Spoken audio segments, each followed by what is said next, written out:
Welcome back to We Got Goosebumps, a podcast dedicated to the landmark horror series for children, written by R.L. Stine back in the 90s. I'm your newest member of the Hoodie Boys, Dylan. And I'm your smarmy monster-making rival, Travis. Oh, I make the best monsters. You don't want to mess with me, bud. You know what? You do make monsters. You have made an army of podcasting monsters. You know, so many of the people we've met have never podcasted before, and then once you're done with them, it's sad. I mean, I'm not one of those. Everybody was a middle-aged white loser when I met him. All right, I didn't hurt anybody. That is the special ingredient you need for every podcast. There needs to be a middle-aged white loser somewhere in the middle there.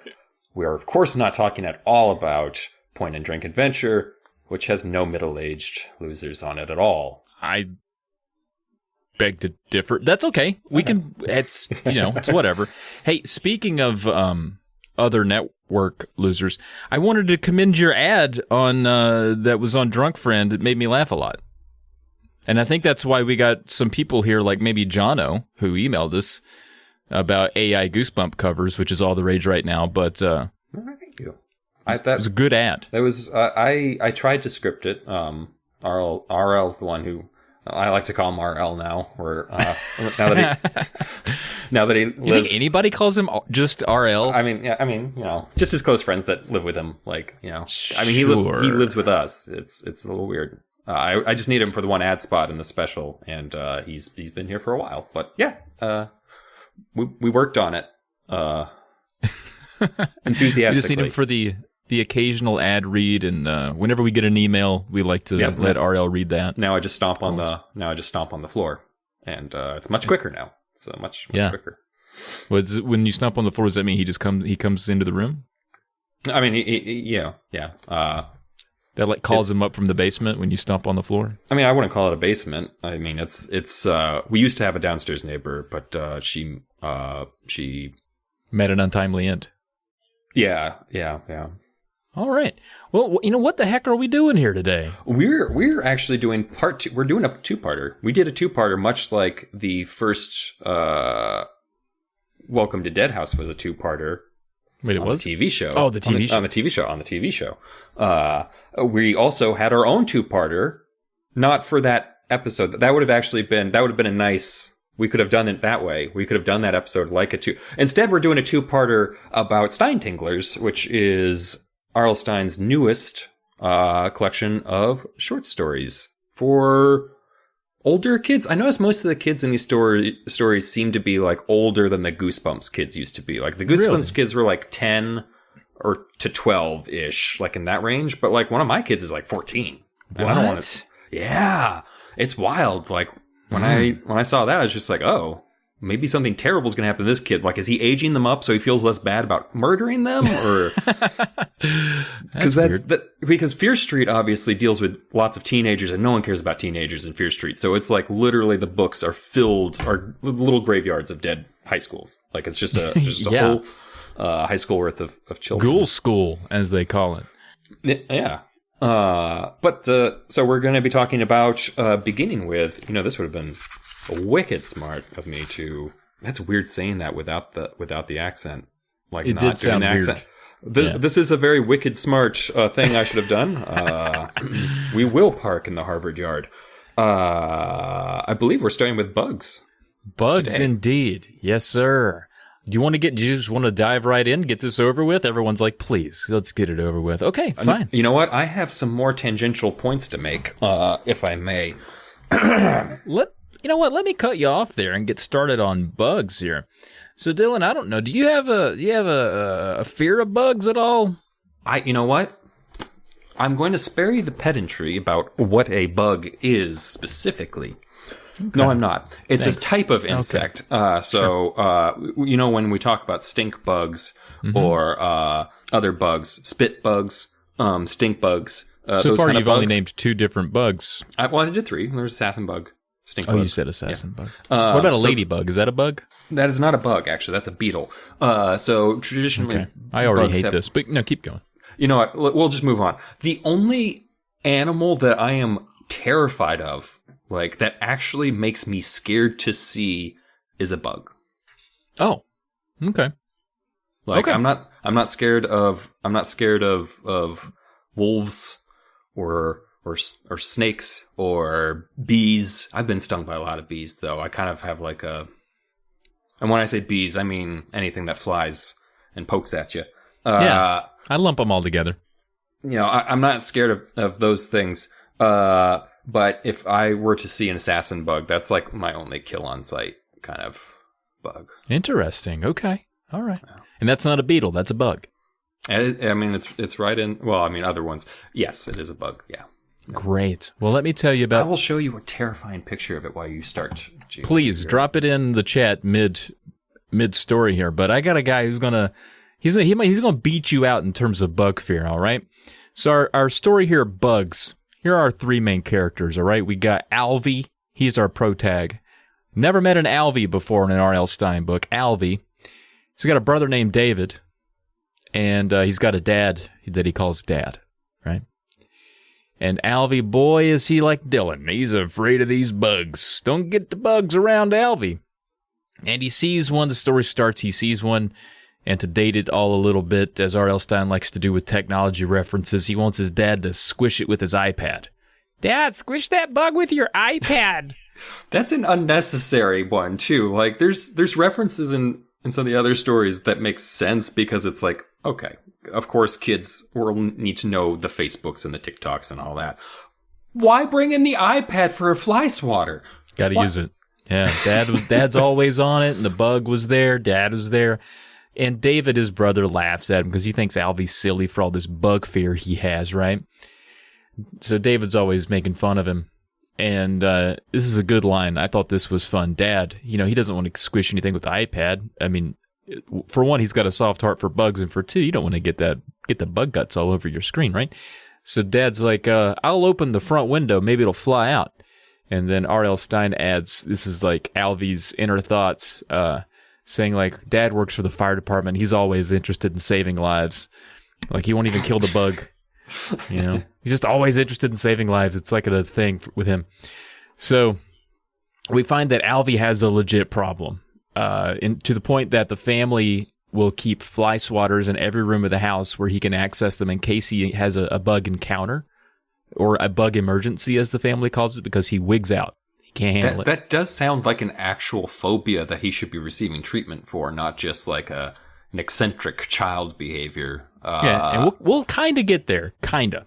Okay. He even gets really scared because his dad's on the iPad, right, looking up some stuff. Turns out Dad's looking up some sleepaway camps. Alvy freaks out. He's like, Dad, I don't do camp, bud. You can't be sending me to camp. You just go ahead and close that out. And he's like, I'm looking for your brother, not for you. He's like, oh, thank God, because I was about to seriously run away. But I don't know how I would do it because I'd have to go outside where the bugs are. So I was going to wait until you took us to the mall, I guess, and run away that way. I'm not real sure how I'd do it. Anyway, Alvy goes up to his room and he goes to check on his, I guess it's his pet hamster. And before he gets over to the hamster cage, he sees something big and black on his pillow. Something with spindly legs. Alvy freaks out. He's like, oh, shit. Not on my pillow. What the fuck? Turns out his brother punked him with a big giant rubber spider, right? What a mean prank to play on your brother, right? That is kind of like that's also too easy. When you go for that, like that's honestly why I don't like picking at your fear of snakes. A, it's cruel. B, it's too easy.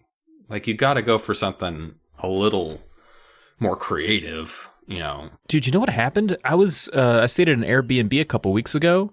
I guess it was like over Easter weekend, and we were staying down in their little spot, and they had a little basket of toys, just like little figures, like you all different kinds of Matchbox cars, and there was like dinosaurs and stuff, and they had a massive rubber cobra, not just like a regular like snake.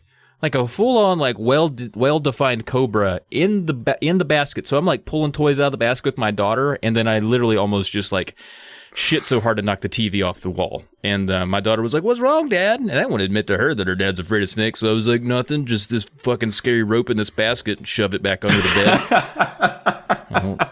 Don't worry about it. Why can't we play with the toys anymore? They're dirty. These people didn't watch them. Go to your room. I don't live here. Whatever. Go outside. I love the idea that it's just like, it's a fucking rope. Like, that's better. That's a better thing to be scared of. Yeah, rope. It was terrifying. So anyway, I identified a little bit with Alvy. I do appreciate you too, like immediately giving me a reason to laugh at your fear of snakes after I'm like, I don't want to make fun of your fear of snakes. It's like, I shit the wall down. Like, that is what happened. I mean, I have to laugh at it to cope with it, but it doesn't make it any easier to deal with. Go poke your nose into the chat, in the general chat. I never know where to shove stuff in here, but that's an assassin. You see the thing sticking off of its face? That's what it bites you with. And it's supposed to hurt. I've never actually been bitten by one. I was just 8 years old, and a strange man described in incredible detail how bad it hurts. It hurts for 3 days once they get that little nibbler in you. It scarred me a little bit. Yeah, it looks like it would poke you like you being stapled or something. In some countries, they're referred to as the kissing face bug because they like to live in the palm fronds that these people live under in their houses. They put palm fronds as the roof, and these versions of these bugs will drop onto their faces and bite them on the face because they're kissing face bugs. But it's okay because they'll also shit on your face while they do that, and then if they do a delightful combination of biting where they've shat on you, they can get sleeping sickness into you. So if you rub their feces. So don't rub it. If you get bit, don't rub. Yeah, you'll get the sleeping. You'll get the sleepies. And maybe boy. Never wake up. Yeah. So they're not good. They're not. Yeah. They're. You're welcome. Thank you. Yeah. For that. And I'm sure Alvy's like, yeah, dude. Like, I know. That's why I have this problem. If Alvy didn't know about this bug, this would be the perfect one to just wreck several nights' sleep for him. It's like, Alvy, I've got a friend for you. Well, he certainly has an issue, and so we fast forward. Now we're going to land in Dr. Hirsch's office. He's getting help. And she's asking him some questions. And the thing that's funny about these stories a lot of the time is that there'll be an appointment for a kid or something where they'll see a doctor or they'll have a meeting with a teacher, and there'll be the smallest of conversations, like 4 lines exchanged, and they'll be like, okay, that's all the time we have today. And it's like, I think in the book, it's supposed to feel like a half hour went by, but you're like, you literally said 5 things. So this kind of happens with Dr. Hirsch, where she basically just asks, so what's your earliest memory with bugs? Like, what's your deal? And he's like, well, my first memory was a tiny ant crawling on my peanut butter sandwich when I was at a picnic once.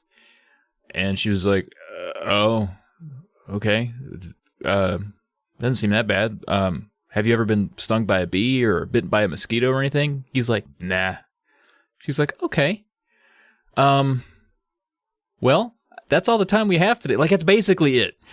Like, she's not able to, figure out, where it started or anything like that. I'm going to be honest with you. My therapy sessions have gotten increasingly like that. The longer they go on, it just seems, I've been seeing her for 10 years now. And, at this point, she's just... It feels like 10 minutes, and the clock says it's 10 minutes, but she says it's just the ADHD with the time dilation. But yeah, so I can relate to that. But I almost started asking you questions about Alvy's, so when he's around these bugs, does he actually act scared? What is the actual reaction that he's having to these things? I wanted to also dive deeper into Alvy more than Dr. Hirsch, apparently, who's yeah. One question and out. We took a car ride over there and paid a copay for that. And there wasn't enough for me. But anyway, he leaves. His mom asks, how'd it go? Do you want to come back? And he's like, yeah, she seemed nice. Yeah, sure. And so he plans to visit her again. On the way out, though, mom's feeling bad. She's like, he had to go to a therapist about this, but he's got a birthday coming up. Like, Alvy, what do you want for your birthday, bud? Come on. And he's like, Mom, really, all I want is a bug zapper for the patio so I can enjoy being outside. It was actually very sad. That's a little heartbreaking. I know. Okay. It ends on that. That's the dumb. And his mom's like, well, maybe think of something else too. Maybe also think of something fun. Yeah. Oh, this is a little too real so far. So far. So Chapter 2 this is where it's all going to not be real anymore, okay? Chapter 2, we're getting ready for Albie's birthday. Dad gets a bright idea. He's going to rock a piñata for his boy, right? He's going to stuff it full of candy, or he's actually going to order it. It's going to come stuffed full of candy, and he wants to hang it outside on the tree, but I'm just, oh no. But it's raining, or they're calling for a big storm. And so last minute, they kind of waited out, and they're like, let's bring it in. We're going to have to bring it inside. Mom's a little like, I don't know if I want a piñata in the house. And even Albie's not into it. He's like, I don't know. I don't really like to break things. It's not really my thing. But there's a lot of kids that show up to this party. Like, the whole house is full of kids. It's bopping. They got some, party favors going around. Everybody's eating pizza. They're listening to, I almost tried to name a relevant musician for kids. I'm glad you bailed on it, because it's just going to be like, oh boy, they're listening to the Taylor Swift. And that was what I was going to say. Yeah. Listen to the freshest Tay-Tay and all that. Kids today like Katy Perry. Did I ever tell you about the time that I was at Borders, because I was working there? To add context to what I'm about to say, I need to add context to the next part. I was an employee at this Borders, which was a bookstore that no longer exists. I was in the music section, and this adolescent youth came up to me and asked me what I thought of this particular artist, and I looked down, and it was Katy Perry. Two things. I am a very old man in my heart, and so I was not familiar with Katy Perry. All I was familiar with was looking at these two album covers and being like, I do not want to be having this conversation with a gentleman of your age, because you're not interested in music. You're interested in bosoms, and it's okay. Just don't talk to me about it. Just go over there. I'm interested in both. I was just like, I might have to look up this Katy Perry later myself, young gentleman. What's her name? Catherine Perry. I will give it, I'll give it a Jeeves later. I will Jeeves that post haste. I am very old. Loads of kids right now. We jump right to it, man. We're going to get to whacking at this piñata stuffed full of candy for this birthday. They blindfold old Albie, hand him a stick or something, mop handle, I'm not real sure what. He starts whacking away, and he's not doing a lot of damage on this piñata to start with.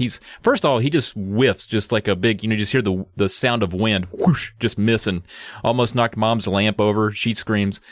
They finally get him lined up. He takes a whack at it, feels the thud, and a shower of candy all over him, right?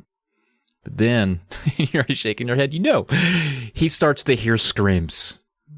He starts to hear people screaming around him, right? And he thinks, damn, must be a lot of candy. People are loving it. Like, this is awesome. This is fucking awesome. And he finally gets the blindfold up enough where he can look around, and all he sees is black rain falling from the piñata.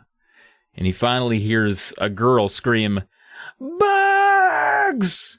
And I'm going to read an excerpt here. He says, and I finally realized hundreds of bugs were raining down on everyone, pouring down from the hole in the piñata, a storm of fat, black bugs. I batted them off my shoulders. I swiped my hand over my head, sending bugs toppling to the floor. I pulled them off the front of my shirt. No! Help! Cries of horror rang off the walls. Kids were running in all directions. I started to walk, and the fat bugs cracked and squished under my toes. Bugs swarmed over the living room carpet. I saw dozens of them climbing the walls. It kind of gives me flashbacks to Curse of the Mummy when he's stepping on those scorpions. Yeah. So it didn't go well. It was full of bugs. And all the kids, everybody just runs out. I don't know, several kids are still probably unaccounted for to this day, because everybody just runs out into the woods, into the rain, and into the darkness just to get out of this house, right? Dum, dum, dum. Chapter 3 of 4. So the family goes to stay in a motel because Dad got an exterminator on the phone to deal with the house, right? And his dad also calls the party store to be like, what's up with that? I'm going to say laced piñata. It's not his words, that's my words. But like, what was up with that? No answer. They don't answer the phone. 2 days later, they return home. Albie says the house smells of chemicals, of course. But he doesn't want to be there. It's even he just has PTSD from it all. He doesn't want to be in the house anymore. He's afraid of bugs around every corner. He's afraid to open a drawer. He's afraid to do anything. But he goes to his room to check on his hamster. Now, this is never addressed, but they left the hamster in the house while the exterminator sprayed it top to bottom with chemicals. And lo and behold, the hamster is not doing well. Not because it died from chemical exposure, which would have naturally happened. No, it's actually a giant bug now. So, yeah. Wait, what? Yes. The hamster is a giant bug now. Alvy screams. He's like, what the hell? So, which is it's a weird twist that the exterminator somehow killed all the bugs, but made the hamster into a bug. It's bizarre. Yeah, that's a bad exterminator, I would say. That's because while he did do 99% of his job, the 1% that he didn't do, he made 100% worse. And that math, my friend, adds to 101%. Yeah, it's not great. So Alvy screams, naturally, as you would, and his brother David runs into the room. Alvy, what's wrong? But guess what, Dylan? Alvy's brother, now, a giant bug too. Didn't see that coming, did you? Alvy says, David's face, it was all wrong. I blinked trying to see him correctly, but I couldn't blink away the two antennae poking up from the top of his head. The stubbly black fur that covered his face, the glassy eyes that rose above his jagged insect teeth. David clicked two sharp pinchers in the air. No, I shrieked, get away! Get out of my room! You're not David! You're a bug! So he's like, well, I better go run and tell my mom and dad. Wonder where they are. Runs into the living room. Alvy, come on, buddy. I know, right? I stumbled to a stop in the living room. My screams caught in my throat, and I saw them. Mom and Dad were hanging upside down from the ceiling. They had stick legs like flies. Their narrow wings fluttered at the sides of their sleek black insect bodies. Antennae on the tops of their heads waved down at me. No! A shrill moan escaped my throat. What's a shrill moan? What is a shrill moan? And I dropped to my knees, shuddering in horror. What is happening? I wailed. Tell me, please, tell me. How can this be happening? They let go of the ceiling and fluttered down toward me, their wings buzzing. They circled me, whirring close to my face, pincher snapping at me. Alvy, David buzzed. Don't you know? Don't you know what is happening? Dum, dum, dum. Now, we fast forward to Dr. Hirsch's office again. Oh. And she tells him to calm down and remember that he's not real. And he's like, come again on that one? She's like, you're not real, Alvy. You're a character in a horror movie. You have the lead role in Bugs 2. And he's like, what? What? Yeah. Are you just making this up? No, like, what's happening? No, this goes so far off the rails. I couldn't stand it. She says, he got the part because of his real fear of bugs and his amazing scream. And then she morphs into a bug and flies toward him. And he screams, and that's the end of the book. That's the end of the story. Right? I'm not saying I don't believe you. But it's more that I don't want to believe you. Does that make sense? Like, I don't want... So here's the story that I started telling in my head post-Pinata, basically. Like, we'll keep the hallucinations, because that's what it is. It's hallucinations. He's really losing his marbles. And then you find out it was Dr. Hirsch. Like, she sent the Pinata. Like, this is all her way of trying to cure him of she put, like, it wasn't just exterminators that were sneaking gas in there. She's putting, like, trippy psychedelics to, like, that's why he trips out. He's like, oh my God, there's bugs everywhere. And that would have been a better story. And then he ends up in an insane asylum, and she's like, I tried my best. Like, it's kind of a comedy ending, where she is the worst psychiatrist. But, this is bananas, yeah. I mean, I guess there's an argument that maybe he is out of his mind, and the whole ending is imagined by him. But it doesn't land like a bug, that's for sure. So yeah, I thought the first quarter of that was fun, and then it got wild. Yeah, I wish it had stayed a little more on the grounded side. Like, that was very weird, where it's just because then I was like, oh, maybe he just had a mental break after the pinata bug. So I would have just loved if it was like Dr. Hirsch like broke his brain trying to fix him, and like it ends with him being Looney Tunes. I guess that could still be the end of the story. Like he's just he is like, Looney Tunes. Yeah, maybe still seeing Dr. Hirsch. And, clinical term we like to use here when you have to visit a psychiatrist. He would then go on Looney Tunes. I mean. Yeah, in this context, it definitely that is the clinical term for what has happened in this story. I really did like I thought there was a lot of fear to explore with regards to being blindfolded, bursting a pinata full of bugs and then calling it black rain as the bugs fall onto you. I thought that was fun, and he did a good job with that. That was the highlight. After that, it's off the rails. Yeah. Hearing you describe it, that was like, oh my God, where is this going to go next? He's going to go loco sombreros, right? Because the only thing that I could think that would make sense, and as a kid, I feel like, because I read a lot of scary books or whatever as a kid, not just like Goosebumps and like a couple of different like book collections. Some of them were like mean, like the person who wrote them. I know we joke around a lot about how I'm not fond of children. But I don't hate children. I don't know how to get along with them. The people who wrote some of these stories are like, do you hate children? Because the children murdered horribly in each story in just awful ways. Yeah. Awful ways. And so like, but it would always be like sometimes like an ironic thing too, where it's just like, oh my God, the one thing I'm terrified of is water. Oh no, all of the water. Like there's just something deliciously shitty about those kind of stories where it's just like, yeah, fuck you, little kid. Your worst nightmare for some reason is going to traumatize you with no explanation. There's no reason behind it. It's just so happens that like this phobic child is all of a sudden inundated with like ground squirrels.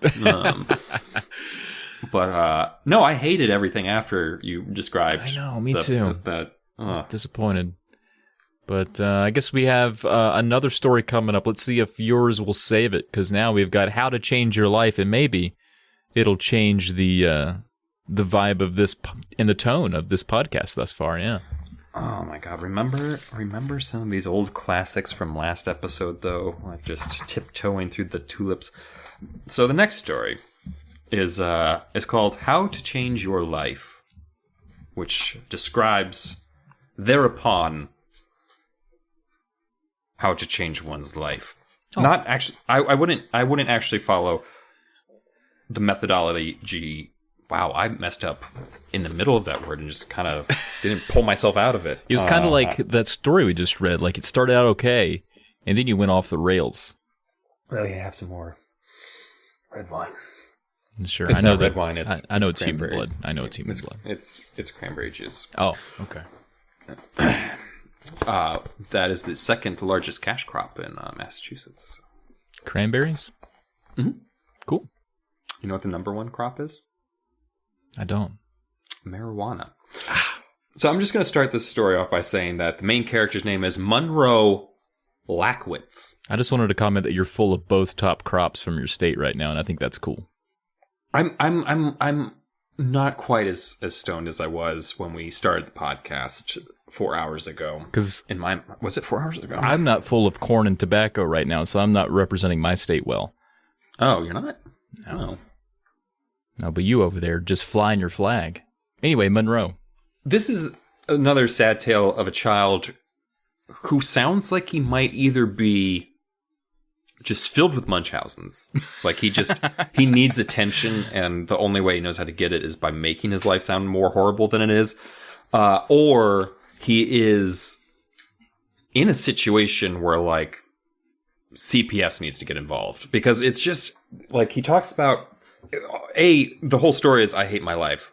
My name is Monroe Lackwitz, which seems a little bit like jovial Bob Stein coming back out, because he's Lackwitz. He lacks wits. Yeah. But it starts off with Monroe being buried up to his neck in sand by his friends Fiona and Devin. It's just not a great start for him. Like, it's just like I remember Goosebumps books where the main character, you'd be introduced to him, is like, I don't know, man, I feel like you should be bullied. Like, it's just someone who is just not just because they're like oh, I'm pathetic and sad, but just also like, you're kind of just, like, I don't know what's wrong with you, but, like, just, I feel like you could be trying harder or something. Like, and so I'll get into it with Monroe, but like, you'll see a perfect example of this coming up. But so he's talking about like his friends, Fiona and Devin, who, if you could call them that, they're the worst people ever. It's like, then stop hanging out with them, buddy. Like, make some decisions, right? And when you find out what other things they've done to him, it's like, stop hanging out with them, Monroe. What is wrong with you? Because it's not just a sense of like, oh, there's just 2 other kids in town, so these are the only options. Like, no, your other option is to survive and cut them loose from you as quickly as possible. Because they're more like the kids that were in the Ghost Next Door, where they're burning down houses as childhood pranks or whatever. Like just, we're going to burn down the postman's house. Those kids were rough. Yeah. Yeah. That's what Fiona and Devin are like a little bit. So they buried him up to his neck and left. So not the most dangerous thing you could do, maybe, but like, you don't just leave him there. Can't leave him. He's got no like sun hat or anything. He's cooking out there. Someone could think he was a soccer ball and go for a good punt. Oh yeah, that would totally happen in like a trauma movie. I can actually see that happening in a trauma movie. And sand crabs are crawling up his face, and he's just miserable. He's just so miserable. He's getting a sunburn, so he's going to tell us about how Fiona and Devin have also wrecked his days prior to it, and immediately goes into a story of like, they set fire to my dog, and it's like, okay, you need to walk this back a little bit. What? They set fire to... Oh, man. He was exaggerating a little bit. They didn't set fire to his dog. They set fire to the dog house, not knowing that the dog was inside of it. Which, to me, first thing you should check, right? Like, Also, I'm going to blame the dog a bit. How long? I mean, the dog is probably just sleeping, and maybe these kids are good at setting fires. We don't know. Like, okay. I mean, they throw a Molotov off the roof? Like, I don't know. I feel like a dog would sniff that out. The kids in the Ghost Next Door went in there with like a box of safety matches and somehow burned an entire house down. Like, I don't know what they were doing, but they're just striking matches against the wall and just. Does the dog survive here? I'm hoping. Yes. The dog does not burn alive, which is good. But unfortunately, Monroe gets blamed for it because, as is typical in situations where children are clearly being abused, absentee parentism. They just think it's Fiona and Devin. Like, they always blame Fiona and Devin. At certain points, I thought Fiona and Devin might be, like, in his head. Oh, what is the name? Drop Dead Fred. Yes, a Drop Dead Fred situation. But that is not what's happening. Okay. But then, immediately after that, he talks about how they frame him for shoplifting at, like, the neighborhood... like not dollar store, but like general store or whatever, like a corner store. So he's like, and it's like, Mr. Seckle's known my parents for decades, and like, I'm leaving out there, and this kindly old man's just like, you need to empty your pockets, bud. And he does, and like, he realizes there's 3 candy bars in his pocket. I'm looking at these candy bars as if I don't even know what candy bars are. I'm like, Mr. Seckle, I don't know how these got here. That's rough. I just kept going higher and higher. I do like how a lot of, when R.L. Stine writes a kid interacting with anybody in a store, it is straight out of 1950. It's kind of like reading Stephen King books sometimes, too, where everyone has that kind of bebop, like, weird rhyming, like, especially the hood look. Like, there's still hoods in, like, Stephen King novels. In 2023, it's just like, oh yeah, we need to make sure to get down to the street corner and get some soda pop. And it's like, what are you doing? Why are you still in this book, an era, a decade? Like, that's the R.L. Stine. Yeah, like everyone's a soda jerk and walks around on roller skates. That actually happened in one of my stories. They were hanging out at the soda fountain. Yeah. From last time. It's just, what are with you doing? iPads. It's weird. But Mr. Seckle's like, your parents would be ashamed of you. So, and then Mr. Seckle does tell his parents, which just makes me think like, I feel like if you say you would be ashamed of you, like you're saying, like, I'm not going to tell them this time, but right? Yeah. But Mr. Seckle did him dirty and like ratted him out. But again, guess who gets blamed? Monroe. So Monroe's brother comes up. He's actually walking down the beach, and the story takes a weird turn where it like turns into present tense, like it's happening as he's talking. Like, and so Buddy walks up to him. And Monroe's like, get me out of here, buddy. Like, I'm trapped in the sand. It's burning. I'm covered in crabs. Look at the sunburn on my face. And Buddy is just like, oh, yeah, that's terrible. Takes the hat off of his head and puts it on Monroe's head and makes sure that he's got that cap on and then walks away too. And Monroe has had it. He's so angry at this treatment by his brother that he gets out of the hole. Okay. Like he finds strength that he didn't have before. It's like, you stood there, sunburned, covered with crabs. At the moment I felt crabs starting to crawl out my face, I would be standing up out of that hole. Oh yeah. Yeah.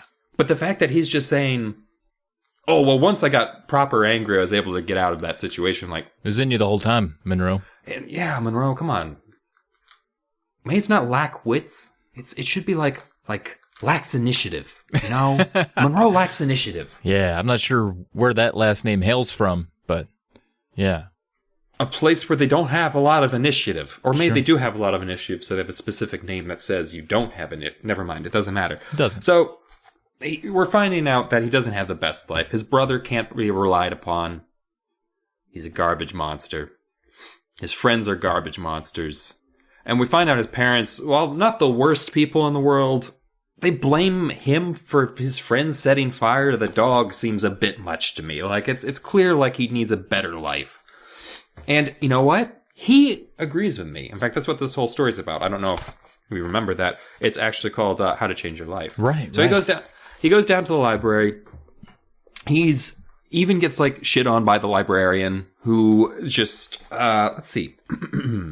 Hannah Green, one of the librarians, greeted me from the front desk as I walked in. Monroe, why is your face peeling? She asked. I rolled my eyes. Thanks for mentioning it, I said. I had a bad sunburn. Looks like you had a good sunburn, she said. Your face is so puckered up, I thought maybe your head was turning into a prune. She laughed. She thinks she's hilarious. Then later, they're still talking, and it's not pleasant. Like, it's like both of them are just, why end this conversation? Neither one of you seems to like each other, and one of you was like supposed to be working with children, like, and you're being an awful person. But she's like, it's too nice out. There's no one here. Why are you here? He's like, I'm waiting for my face to unpucker, I said. Also, my friends are at the beach, and I don't really feel like seeing them. What's wrong with your friends? She asked. I hate them, Whoa. I said. Whoa. Her mouth dropped open in surprise. Oh, wow. And then just walks away. And these are moments where it's just like, I feel like Monroe has like, we're not getting two sides of a story here. Yeah. Monroe seems a little prickly. Maybe has it coming sometimes. But I wouldn't say. Let's not say that. I mean, I don't think he needs his doghouse burned down. Yeah, but framed for crimes, definitely. Yeah, I'd frame. Like, I feel like that's actually appropriate for the kind of kid he is, where it's just like, oh no, he's killing cats again. You know, just like leaving kill kits in his book bag and stuff like that. Okay. Sure. Is that too much? Is that too far? For me, yeah. Okay, so that's not a good prank. Okay. I'm going to need you to drive the speed limit for a couple of weeks until I can get down there. Just please. So I can't appreciate a kid who just goes to a library, decides to check out a good book, relax, and we do get, this is where, much like after the Pinata incident, Bugs kind of took a turn. This is when this story starts to take a turn. And weirdly, it's not because of what's about, like, the supernatural strange aspects of it, although those don't help. It's because we get Old Man Stein. And to be fair, if I had to try and write something like this, I would be just as inept. But it isn't. I'm sorry, I didn't mean inept. But that's our so hero. Sorry. I'm so sorry. God. I didn't mean that. I might bleep that. He's downstairs. He's downstairs. He heard. I can hear him. Oh God. You just stomp the floor to get him to hush. Come on now. That wasn't me. Okay. But I'm just going to read you a passage. So. Okay. I stepped up to the biography shelves and began pawing through some books on the middle shelf. I didn't see anything new. I picked up a book with a bright pink cover and the face of a smiling girl on it. She wasn't much older than me. The book was called Welcome to My Life. It was by Deborah Carter. I turned it over and read the back cover. It said Deborah Carter is 16 and has 3 million followers on TikTok. Whoa, I muttered to myself. Deborah Carter is 16 and she has already published her life story. We're about to find out what R.L. Stine thinks of youth culture, because Monroe is thinking, he doesn't really want to read this book about Deborah Carter.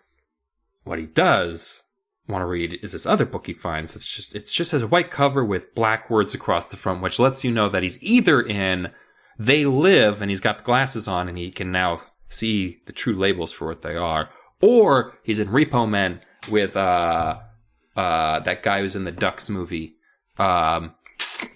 What's his name? Emilio? Yeah, Emilio Estevez, and that other guy who's not in the movie with the Ducks in it. He's got 3 names. Harry Dean Stanton. That guy. I was just getting ready to say. Yeah. It's a great film. But all the labels are just like get a can of beer and it just says beer on it. Right. I'm sorry, this tangent, I reached so hard just to talk about. Just letting you go. Just letting you have fun. Yeah, I appreciate that. Because not everyone does. But the title across this book is You Can Change Your Life. His name might be Lackwitz, but he doesn't lack wits, if you understand what I'm saying. I thought he did. I thought that's what we may established earlier, but... okay. Well, I'm just... He's making up for it. He's gaining wits. Okay. I was trying to just segue to the next part of the story, because I'm going to be honest with you. I feel like I'm milking a dry cow right now, buddy. Oh, man. I'm just... Poor cow. Okay. Well, hit me with it. What you got? So... He starts flipping through this book, and it seems like the book's actually put him in a hypnotic trance. Like he just keeps seeing those usual self-help phrases as he's flipping through the chapters, and it's like, walk with a proud stride. That sounds straight out of a 50s short film that you'd watch in school or something, where it's just it's called Posture Pals. I was going to say actually posture. What it's called. Yep, I was going to say the same thing. It's got Harry Dean Stanton in it. No, I'm just kidding. New clothes can mean a lot. Do something with your hair. I do like that one where it's just do something, do anything. And yes, I get it. It looks a little limp right now, but it's fine. Your hair is great, man. You got great hair. I know. I was of the two of us dummies, you've got the better hair. I got to wear a hat to feel any amount of security. Oh, that's not a Duff hat though. I got several hats. Yeah. I feel like we should have you mention your Duff hat collection across every podcast. Well, it's a collection. I have 2, but I'm happy to add more if we want to make it a thing. Yeah, no, we should make it a thing. Sure. Let's do that. Okay. Everyone out there, let's get him some Duff hats. Bring it on. I got 2. A red one and a gray one. I could use any other color. All right. I mean, you'll take what you can get. I'm gonna be honest. I sure will. Yeah. But he's flipping through these pages, and he's getting a little drowsy about it. And the flickering light above his head, it's just he's feeling a little odd. But he gets to the very last page, and it says, "Are you ready to change your life? Mm-hmm. Read these words out loud, and best of luck to you." Almost slipped into Stan Lee there for a second. But I'm going to give you some classic R.L. Stine make-em-ups. Just gibber words. It's nonsense. You ready? Oh, I can't wait. This is going to be like R.L. Stine's Tolkien. I don't even know. I was trying to figure out, are these familiar to me? They sound vaguely familiar, like they're from something, but squinting into the shadowy light, I read them out loud. Glossin, Parkwallaby, Monostartic, Grustic, Maladonia, Freepnovia. One of them is literally just Park Wallaby stuck together. I don't know any other way how to say that other than Park Wallaby. Oh, those are great. Monostartic? What was that one? Yeah, I don't know. I love it. I'm literally just trying to say them as much as possible. They are on the edge of being familiar. I like the uncanniness. Freepnovia for whatever. I don't know why that's the one that speaks to me, but Freepnovia, is that? It sounds like, I would name a city that in SimCity. Yes. Oh, man, that's what these all are. Just randomly generated SimCity names. Maybe. So he's just what a crock of shit this book is, because nothing happened. And he tosses it on the bookcase, and he leaves. And he doesn't even say goodbye to Hannah And he's like, I didn't see her. And it's just like, who cares about Hannah? The librarian said he looked like a prune face. It's just like, why did you want to say goodbye to Hannah? Like, what is wrong with you, Monroe? Just leave. Like, get out of there, bud. Yeah, don't invite suffering. It's just like, oh, maybe I should call Devin and Fiona and tell them where I am. No, that's not. You stay away from them. If they find you, obviously you're 14. He's also 14. I feel like he's a little old to be like buried up to his chin in sand. Like when I thought he was like 10, I was like, oh, that's a child. He could fend for himself a little better, I think. And you'd think someone would be like, what is happening? Like, did he go quietly into the sand? Like, or like, I feel like, did they just roll him into there while he's napping? You've been hooked on this sand thing. This really got to you. It's just, it's the fact that it was kind of like the tree for you, where it's just like, oh, we just need to try harder, and then we could push the tree over. Yeah, he just needed to try a little bit harder, and he could get out of the sand. His face was covered in crabs. And I don't know, I've never had sunburn so bad it puckered. How long was he sunburned for? That's a medical, that's called a doctor amount of sunburn, I would think. Yeah, like if your sunburn's so bad, it like permanently changes your expression. I'm no doctor, but I'm not. Get that taken care of. Well, you are a doctor. Well, you're yeah, just not a sunburn doctor, but yeah, you're not. You can't give don't take any medical advice he gives you, or you could sue him. Right. And he doesn't have malpractice insurance, so you wouldn't get anything out of him. You get like a handful of gray Nintendo tapes. Or some duff hats. If you're lucky. Or some duff, some if we're lucky. Because if we're lucky. Some people are, some more. But then, things are about to get a little kooky here. Ooh, kooky spooky. Blinking in the bright afternoon sunlight, I stepped down the library steps and waited on the sidewalk for my eyes to adjust. There you are, a voice called. A woman in a white tennis outfit, her blonde hair flying behind her, came running toward me. Jonah, you said you'd only be a few minutes, she said breathlessly. I've been waiting all this time. You're going to be late for the theater. Huh? I swallowed. Jonah, I'm sorry, but... She grabbed my arm and tugged. Hurry, the limo is around the corner. There's a crowd waiting. I'm not Jonah, I said, pulling back. You're making a mistake. She swung a white pocketbook around, tugged it open, and pulled out a hand mirror. We'll have to do something about your hair. You can't show up looking like this. Imagining like there's like a turns special... the mirror right there, yeah. Yeah. She raised the mirror to my face, and I gasped. He doesn't look like it wasn't himself my face. Yeah. No. Yeah. He's a different face, or he doesn't have. It's not face off.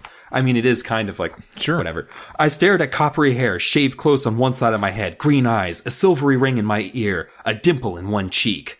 I wasn't even sunburned. Okay, that's like the lowest priority on that list of things. I feel like you just got a piercing, and you're just like, I'm healed. That's nice. Yay. That's cool.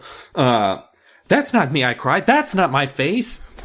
The woman pulled a hairbrush from her pocketbook. Hush, stop it. Listen to me, Jonah. I'm your mother. Thank goodness she said that. Also, that's really dialogue that you see in only two places. One of them being children's books, and the other one being... Pornhub. Yep. Yeah. I'm your mother, and I'm stuck in this washing machine. I wouldn't lie to you. Sure, we're in a small town. Good luck trimming that out of there. Wait, she said that? No. Oh, I was like, what the fuck, dude? She's definitely stuck in the... It's another him being relevant to the times. He's making current Pornhub references. Monroe is getting this idea that maybe that book changed a little more than he thought it. He's now a pop star named Jonah, who was with the band The Hoodie Boys. Oh my gosh. Okay. Yeah, the Hoodie Boys is the name of the boy band that... He needs to workshop some of this stuff. I'm sorry. The Hoodie Boys. Man. I can't... Bless his heart. Bless his freaking heart. I want to bring him some yogurt and tell him he did a good... You know what I mean?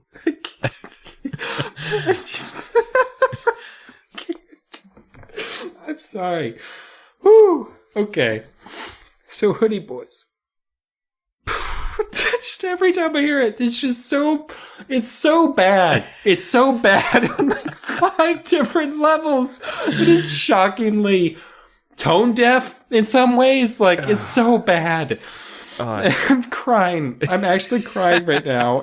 You are. I can verify. Dylan is shedding tears on camera. God. Oh, I can't believe that. I couldn't tell when you stopped making stuff up. I was like, all right, his mom's clearly not stuck in the fucking dryer. And these aren't called the Hoodie Boys. Dylan, quit riffing. We're trying to get through a story, but this happened. Oh my gosh. It is.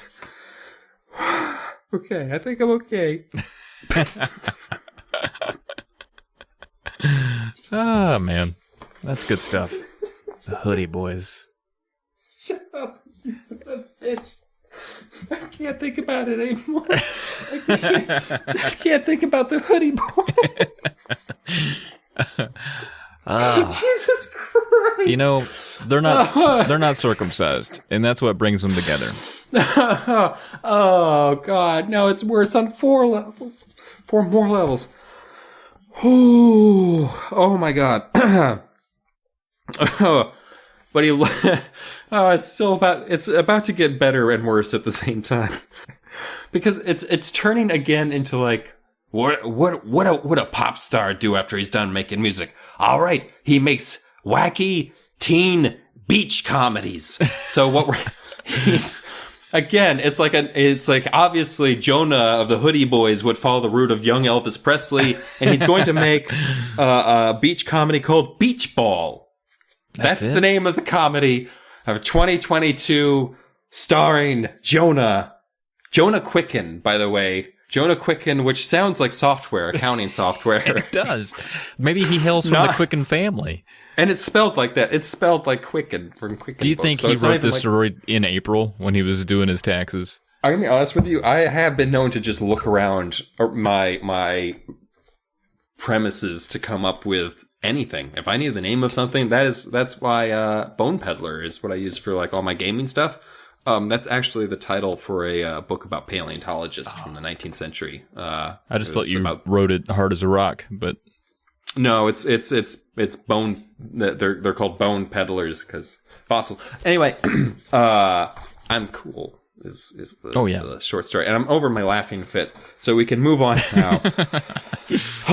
So they're in town, and I didn't mention this explicitly, although I did mention he's buried in sand, but that could have been a sandbox. This is a beach town, sure. So that's why Jonah's in town to film this beach comedy where they're filming some scenes for Beach Ball, the 2022 blockbuster hit comedy. Yeah, Beach Ball. To be fair, it does remind me of From Justin to Kelly, I guess. That popped through my head for some reason. So really not the stupidest title.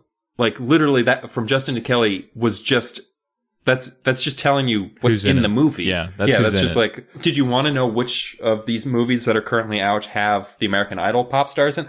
It's the one that's called From Justin to Kelly. Yep. Don't think about it, just buy it. And I think it worked, actually. Yeah. We both remembered it 20 years later, so it did have an effect. That's true. I didn't think I was going to for a second, and then I did, and I was kind of mad at myself for knowing that. But anyway, he doesn't refer to his new mom as mom, which actually helps, I feel like, because she's not his mom, but she wants to be called Priscilla. This is very Elvis-y, isn't it? Yeah, I didn't even pick up on that the first time. I just now said that. I'm like, okay, that's... But we're finding out that Monroe is not enjoying his time as a pop sensation. And to be fair, he never asked to be a pop sensation. At one point, he does say, like, I didn't want this. I just wanted a nicer brother, parents that cared, and not shitty friends. That's all he wants. That's all I want. It's kind of sad. Guy. Yeah. And instead he gets... So, R.L. Stine does do a good job of making his life sound like something a child wouldn't want, because he doing stuff like, the limo rolled past a Crab Shack drive-in. Priscilla, I'm really hungry. I said, do we have time to stop for lunch? Her eyes went wide. Lunch? Jonah, you know you're on a juice cleanse. You have to get rid of the extra 2 pounds you put on in Cancun. Oof. 2 extra pounds? Cancun? My stomach is growling. I said, can't I have anything? I'm going to let you have some mixed berries for dinner tonight, she said, if you do a good job at the press conference. Oh, man. That's no fun. To be honest, when I was hearing all this, I was like, no, I'm going to eat. you're gonna put food in me. And I'm not talking to everybody. I'm gonna have some food. Like, I'm just thinking of being 14 and not juice that's all I cleanse. wanted was food when I was a growing boy, you know? What is funny is there's a lot of kind of padding of like, oh yeah, it kind of sucks to be a child star. In case you didn't know, like, I mean, I feel like R.L. Stine got really invested in like the Britney Spears stuff, and he was just like, you know what, I'm gonna do her proud with this story, right? And I don't know if he actually quite pulled that off, because probably that's not what he's actually trying to do, because that would be insane. But it's still this like, Priscilla's just like, don't call me mom, and we're gonna have fun tonight. And it's just like, okay, that's creepy. And like press conferences and juice cleanses, and he decides that he's going to react to the way that Sari and whatever the dweeb's name was, and the mummy's tomb. Yeah, sure. When they're being kidnapped by a killer, which is to jump out of a moving vehicle. That is what Monroe does here, where he's just like, fuck this noise, juice cleanse, and kicks open the limo door and books it. He's just out of there. They're actually parked at the time, but he, you know, it's a liberating moment. Sure. He's a 14-year-old. He's emancipated himself from this woman who's not actually his mom. Now he's on the loose. He's on the lam. He's booking it, and like he's just going. And he says like, I'm not. This is another moment where I found a plot hole and I filled the plot hole immediately in my head because I can't help myself. But he's running, and we find out he has a trainer in the car and that he's got a 6-pack, which doesn't mean that you've got good cardio, but it probably does mean that you probably have exercised at some point. But he's running. He's like, I got winded pretty fast because I'm not much of a runner. And like, all right, you have to be doing running as like your cardio, right? Like, but here's the thing. He might have the body of an athlete, but knowing how to use your body is a big part of like spatial awareness and everything, like body awareness. Knowing where and how to move is just as important as being fit. So you could be super fit, but be like, so I'll give R.L. Stine this. I think this was actually a clever way of showing that he's strange to this body. Right. New body. Just dust is coming out of these udders. I just want you to know that there's just you got a lot of kind of damp milk out of it. We've been going. Yeah, it's. But and this is after like he finally breaks when he does call his real mom. He calls his house and he's just like, "Hey mom, it's me, Monroe," and she's just like, "You're not Monroe. You sound like pop singing sensation turned movie actor Jonah Quicken. Monroe's going camping with his dad." He's like, "No, I'm Monroe," and she's like, "Why? No, Monroe's camp. Why didn't he tell you you're camp? Bye." Click, and it's just like, no. Kicks open the limo door, runs to the library because he's like, boom. He has a very strange conversation with Hannah, where Hannah's just like, "Oh my God, are you Jonah Quicken?" And he's just like, kinda. "No, yes, yeah, I need a book," and blah, blah, blah. And she's like, "I want an autograph." And he's like, "Okay, just tell me where this book is." And she's like, "It's over there." And he's like, ugh, because he wants to find the magic book that changed him into a pop star, and he wants to change back into himself. So am I to assume somewhere Monroe? Mm-hmm. I mean, they've switched bodies, and Jonah is camping somewhere with. I don't think they've switched bodies because I feel like I don't know. Maybe they did switch bodies. It's weird because it's also like Monroe was I don't know. Like, you'd think Monroe would say something about, like, there being a famous pop star in town before this. It's weird that, like, all of a sudden, Jonah Quicken is a real person. Yeah, like, because he didn't know who Jonah Quicken was. Oh, yeah, because he doesn't recognize the... Yeah, he's not like... I mean, even if I was a teenage boy, I'd at least know, like, who the Backstreet Boys were. Yeah. I might not have been able to name all of them, but I'm like, oh, yeah, I'm the, like... bad boy, the Backstreet Boys, AJ. I don't know. Is that true? Yeah, maybe. I think so. So he's going back and forth with her. He goes to the bookcase to find the book, and it's not there. And he runs back to Hannah. I'm telling the story all out of order because I'm very excited right now. But anyway, he goes back to Hannah. He's like, it's not there. And she's like, oh, let me see if it's been checked out. Who's a woozle? And then she looks and she says, it's been checked out by this little punk kid with a prune face called... Monroe Lackwitz. She doesn't say anything about the prune face, to be fair. She doesn't talk bad about him behind his back. Front of his back, technically. Yeah, that's better, I feel like. You should make the child feel bad. And he's like, oh, Monroe. And he books it out there. Meanwhile, Hannah's like, can you just sign my arm? And he's just like, okay. Hannah, calm down. And so he decides to run home, basically. And there's it's very exciting. He's running. He can't run. He finds a cab because he realizes Priscilla's chasing him down. He's like, I hope I've got money in his wallet, but it's stuffed with 20s. So he throws it into the cab and he books it back to his house. And he breaks into his own house. Ooh. Gets inside, goes up to the bedroom, is looking for this book, and he finds it, and he reads the magic words which will put him back in his own body. I'm going to give you a guess. About what actually happens. Because he doesn't go back to... Yeah, he doesn't go back into his body, and he's on a nice camping trip with his dad.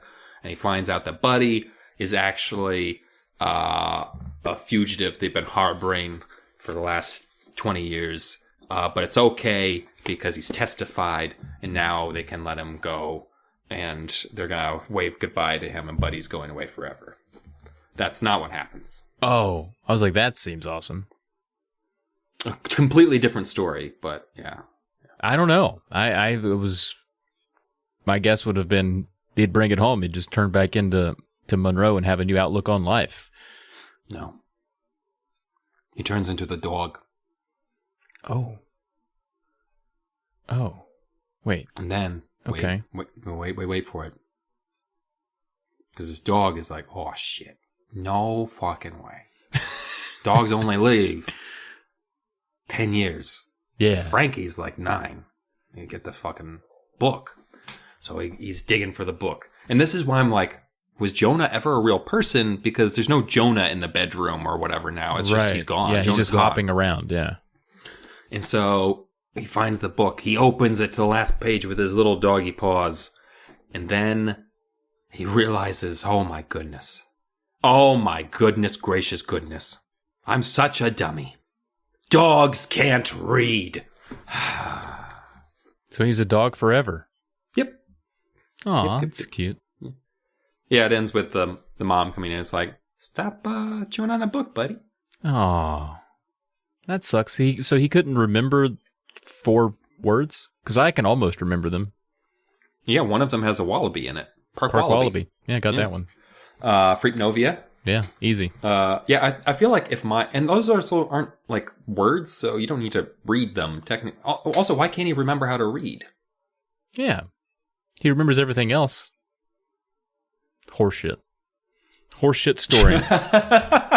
That's aggressive, but I'm just gonna come right out and say this was my least favorite one, partially because it feels like a ripoff of Goosebumps number 17, which was Why I'm Afraid of Bees. Oh, that's a favorite of yours, or at least one you mention often.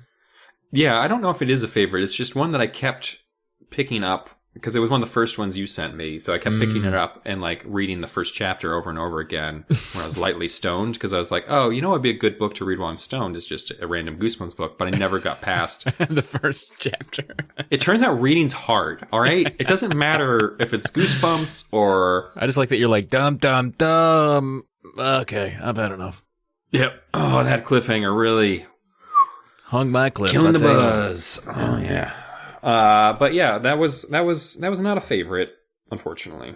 Yeah, it had me for a little while, but it needed a better resolution. That's what I'm finding with a lot of these short stories is he buttons them up super quick and kind of messily. Like for instance, oh no, Stinetinglers number 8. What's Actually, this one? I think it's okay. It's called The Bad Side. Ooh, The Bad Side. So we got a couple kids here, as you do in a goose bumper, as it were, Stinetingler, as it were. We got Carson. Now Carson's a good kid, Dylan. He's a real good boy. All right. Oh, that's a first. Yeah, he does everything his parents ask him to do. He's just a real by the letter, rule following, obedient, good, strong willed, ambitious boy. And he's raking the leaves because his dad hurt his back. His dad can't do it, so he's just going to go out there and get them leaves raked up. And his buddy Mike comes over, and Mike, he doesn't do anything he doesn't have to do, you know? He's not necessarily a bad kid, but he's like, dude, why the fuck are you raking these leaves, dude? And Carson's like, I don't know, man, I'm just trying to help out around here. Mike's like, it's horseshit, dude, let's go play something. He's like, well, maybe after I finish these leaves. Mike's just always giving him a hard time about how goody-goody Carson is. So they're out there kind of having a bit of a bicker match about that. Like, you're such a goody-goody, Carson. And he's like, get off my ass, Mike. Jeez, dude. So then their friend Shannon Darby rides up on her scooter, right? Scoots on up. You know how kids these days always on their scooters. And she tells Carson, and she pulls up. She has a look on her face where they're like, oh, shit, what's up with Shannon? And she's like, Carson, I can't believe what you did at Leah Garcia's party. Carson's like, what are you talking about? I can't believe what you did. He's like, what? She's like, and then she tells him, I can't believe you opened all of Leah's presents. You snuck in where her presents were, opened them all up while we were all somewhere else. Opened up all her presents before she did at her birthday party. And she's like, screw off, you suck. And she gets on her scooter and speeds away before he can respond. And Carson looks at Mike and he's like, bruh, I wasn't even at that party. Dum, dum, dum. What the fuck's going on, man? Carson's getting set up. I'm literally just sitting here, like, listening to you tell the story. Like, I kind of forgot that, like, oh, yeah, we're doing a podcast. I was just like, oh. I thought like, I'm just sitting back, and I'm just, like, watching, like, what's happening next? What's happening next, like, buddy? Is he watching a movie right now and ignoring me? No, you were dialed in. Okay. I'm watching you. You're like, right in my... Like, if I close my eyes right now, I'd see an after image burned into my retinas. Awesome. So they go over to the skate park. You know, Carson decides, I'm pretty done with chores for the day. I've done enough good deeds. Let's go to the skate park, Mike. You wanted to do shit all day? Fuck it, let's do it, bro. Let's grab our skateboards, go do ollies and whatnot. So they head on over there, and they get there, and there's no other kids around that they can see, but they do see a boy by himself, hunched over, acting strangely, right? And they're like, what the hell's going on with that sumbitch? And so they get closer and they're kind of looking at him like, what do you know? Do you know that guy? What's he doing? What is he doing over there? What's going on with him? Turns out that kid was choking.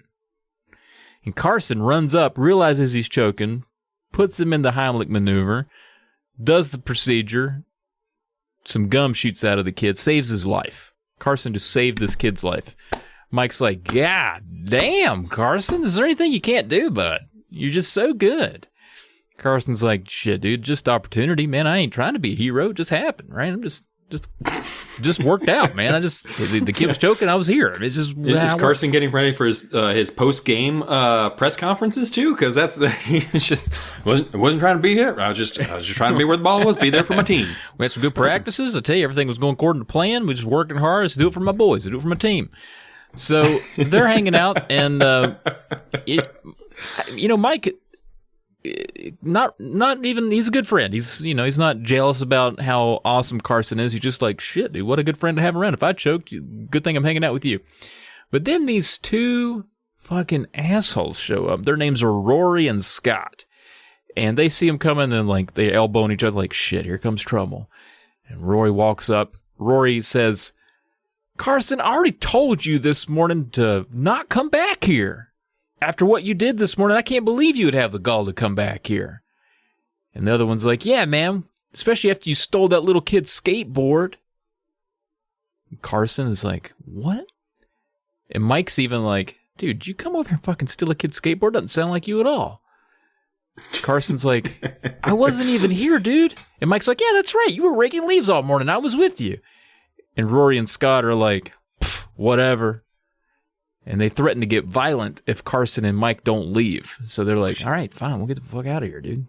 Jeez. So on the way back, Mike's like, what's happening, dude? And Carson's like, I don't know, man. People just keep seeing me places. Like, am I getting pranked? Am I getting punked? What's going on? And so they're heading back. I go back home. Well, the next day, Carson can't stop thinking about it. He's like, he's a goody two-shoes, and he's just been yelled at twice for something he didn't do. So he's a little wounded by it. And he's like, Mike, let's catch up and hang out, man. This is really bothering me. And Mike's like, why don't we go get ice cream together? And they're like, that's a good idea. You know how R.L. Stein's just like, yeah, let's go down to the old soda fountain, get some ice cream for $0.25.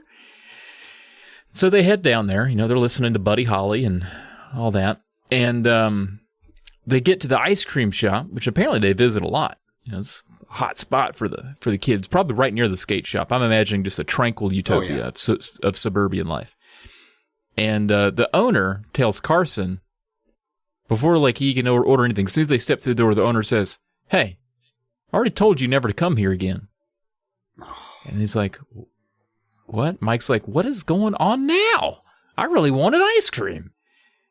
And apparently, the store owner says, "You stole 4 candy bars last time. You didn't even try to hide it. I kicked you out of here and told you not to come back." Whoa, 4 candy bars is 1 more candy bar than Fiona and Devin tried to lift from Mr. Seckle. So, like... Yeah. That's, like... Carson is a bad dude, man. He stole 4 candy bars just for himself? Just for himself. Didn't even try to hide it, he says. It was just brazenly in there robbing the joint. So he gets kicked out. So Mike's like, "Well, I got to get on home, man." He goes his way toward his house, and Carson's walking alone toward his house, obviously perplexed.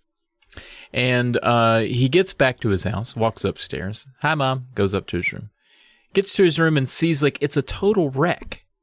Now, this isn't Carson-like, because Mike was ribbing him earlier in the story. He's like, "Your room's always clean. You're just so goody two-shoes, always doing chores." And so you can already tell, like, it's not like Carson to have a messy room. So he's like, "I don't know what this is all about." And then he looks over and he sees there's a boy sitting at his desk in his room. And it looks just like him. And the boy turns around and looks at Carson and says, "Hey, who are you?" And he like does a burp and a laugh like, "Ow." And he's like, "What?" He's like, "Can't you figure it out? I'm your bad side. You keep me bottled up, man. And I just had to come out, dude." Carson's like, I don't know who you are, but why don't you get on up out of my room, dude? Like, this is creeping me out, bro. And the guy's like, no, giving some friction. And Carson absolutely explodes on this dude. And in that instant, I knew how to get rid of him. It came to me in a flash of anger and fear. I rushed across the room and I grabbed my pillow. I lifted my pizza slice and smeared the tomato sauce in the pillowcase. Then I pulled off the pillowcase and began to rip the pillow apart, sending feathers flying all over the floor. I tore the sheets off my bed and heaved them to the floor. By the way, he was eating a piece of pizza when he walked into the room. Well, at least he had a good taste. Yeah. He wasn't like one of those weird kids that don't like pizza. Right. He's like, "Hey, what do you think you're doing?" my bad side cried. I ignored him and darted to my closet. I began tugging out shirts and pants, and I tossed them in a heap on the floor. I knocked over my dresser and watched my stuff come falling out of the drawers. "Stop!" my bad side shouted. His voice came out thin and shaky. He was starting to sound weaker. "Stop it!" I grabbed the pizza slice he had been eating and smeared it all over my laptop screen. Then I knocked the lamp off my desk and sent it crashing to the floor in an explosion of glass. "Stop, please," my bad side whispered, and then he disappeared, vanished with a soft pop of air. Gone. I stood, struggling to catch my breath, looking at all the damage I had done. Sweat poured down my forehead. My whole body felt shaky. But I had won. I knew the only way to get rid of him was to be badder than he was. If I was bad, he had no reason to exist. He had no choice but to disappear. And then, at that moment, Carson's mom walks in the room, obviously shocked by what she sees. She's like, What in the God's honest fuck has gone on in here? Why is everything astrew?" And I don't even think that's a word, astrew. Why is it astrew? She was so shocked she made up a word. And he's like, I can't really explain what happened, but I promise it won't happen again. Or will it? And that's how it ends. So we witnessed a child having a psychotic break and now basically become a serial killer. Yeah. Because if you remove any supernatural element to this is literally just a child having a psychotic episode. Yeah, and the only thing that kind of breaks that is that he would have had to be in 2 places at once at one point. But if we could make an excuse around that, yeah, he's got 2 sides, one that's just uncontrollably violent and the other that is very sociopathically manipulative. And they came together and smear pizza all over the place and ruined her bedroom. Yeah, that's pretty dangerous. I mean, he could have really hurt his laptop screen. It really could have. I like that though. I thought it was. Yeah. It stayed true to its. I don't know. It didn't veer too far left or right for me. I thought it ended up all right.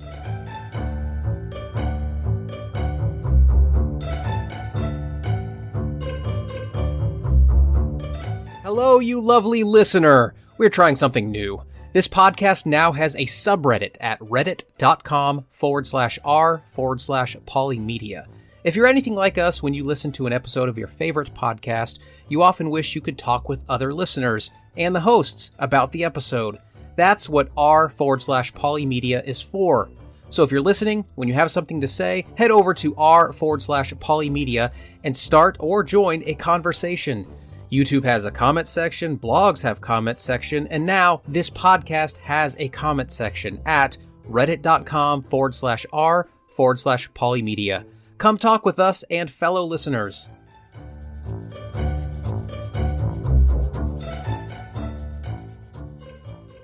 We're going to talk about holes. Oh, I typically enjoy those. Well, this is a scary hole. Oh, this is specifically the hole in the ground. Yeah, okay. Which is the 9th, or penultimate. Penultimate doesn't actually mean, for our younger listeners, penultimate does not mean 9th. Penultimate means second to last. So yeah, I'm sorry, that was a confusing. Well, I said 9th or penultimate. That only makes sense if you know that there's 10 stories and that we're at the second to last story, which is the 9th story in this particular case, and it's about a hole. Okay. In the ground. So, we start off with our hero, who doesn't give his name for a very long time. Give me 1 second. Where the fuck's your name, you little shit? Adam. Adam Persky. We get a kid who's just moved into a new town, new house, new neighborhood. Obviously, if he's moved into a new town, he's moved into all of the other things as well. But he's moved in. Well, I guess he could move into an apartment. Sure. So he's moved into this new town that I believe is called Bell City. Oh, that sounds fun. But also sounds, again, like an old-timey comic book where it's just like, oh, yeah, we're going to fight crime over in Triangle City. It's Christmas year-round in Bell City. Mm-hmm. Exactly. Oh, yeah. But anyway, in Bell City, which is the name, Adam's moved here. It's the usual kind of thing where it's like kind of lonely, doesn't know what's going on, but he makes friends pretty quickly. He meets Kendra and Max, and they seem cool. Like, they don't seem like complete sociopathic jerks like some of the other kids that we've met. Kendra lives right across the street from him, and Max lives nearby too. So, it's the friends of convenience that you have when you just move into a new neighborhood. He tried to make friends with this kid named Oliver, but Oliver was like a bit of a weirdo, bit of a weird guy. That guy who's always wearing like thrift store coats and kind of hunched over and doesn't really talk to any. Kind of like me in middle school, basically, like that. Oh. Like, just picture. I mean, I guess you didn't know me in middle school, but like if you did know me in middle school, that's Oliver, basically. I just shave you now and imagine you slightly shorter. Yeah, okay. and thinner. Somehow, wow. Oof. So much thinner, yeah. Oof, my goof. Oof. Anyway, but they're they seem cool. They're hanging out with our boy Adam, and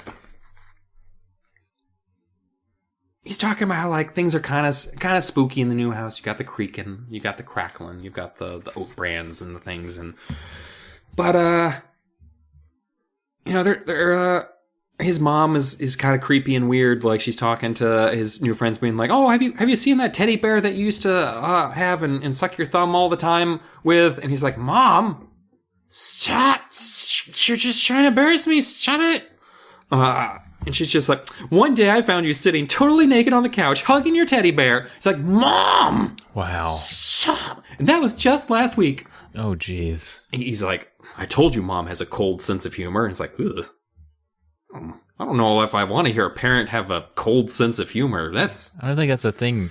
There's something vaguely chilly about this story. It's hard to put a finger on, but like the more you read, the more you're like, are we reading about like a young like Jeffrey Dahmer? So we find out like he's showing his friends around, and Adam's like, yeah, meh, meh. And Kendra's like, oh, you certainly have a lot of plants. And he's like, oh yeah, my dad's like a scientist. He's a botanist who works for the university. Dun, dun, dun, stay in the basement. So his dad's like, a scientist who might not be providing his child with the attention and warmth that he might need to develop into a fully rounded human being. And there's this weird kind of, I don't know if it's an affect, just the way that like sometimes Adam will talk, where it's just like, are you okay? Like, do you need to talk or let out an emotion? What's going on, buddy? And so they're examining the backyard. It's kind of fun to explore a new backyard and check out things. And like, Kendra's like, wait, Adam, come look at this. This is weird, right? And Adam's like, all right, I'm game for anything. I'll look at a weird thing. Kendra and Max are like super intently looking at something on the ground. He's like, what the fuck is, you guys okay? And because they're just like staring, like just 1,000-yard stare, but into the ground. And are you guys okay? Where are you going? He's like, you see it? He's like, the hole? There's a hole in the ground. Yeah, I see it. There's a hole. And he's like,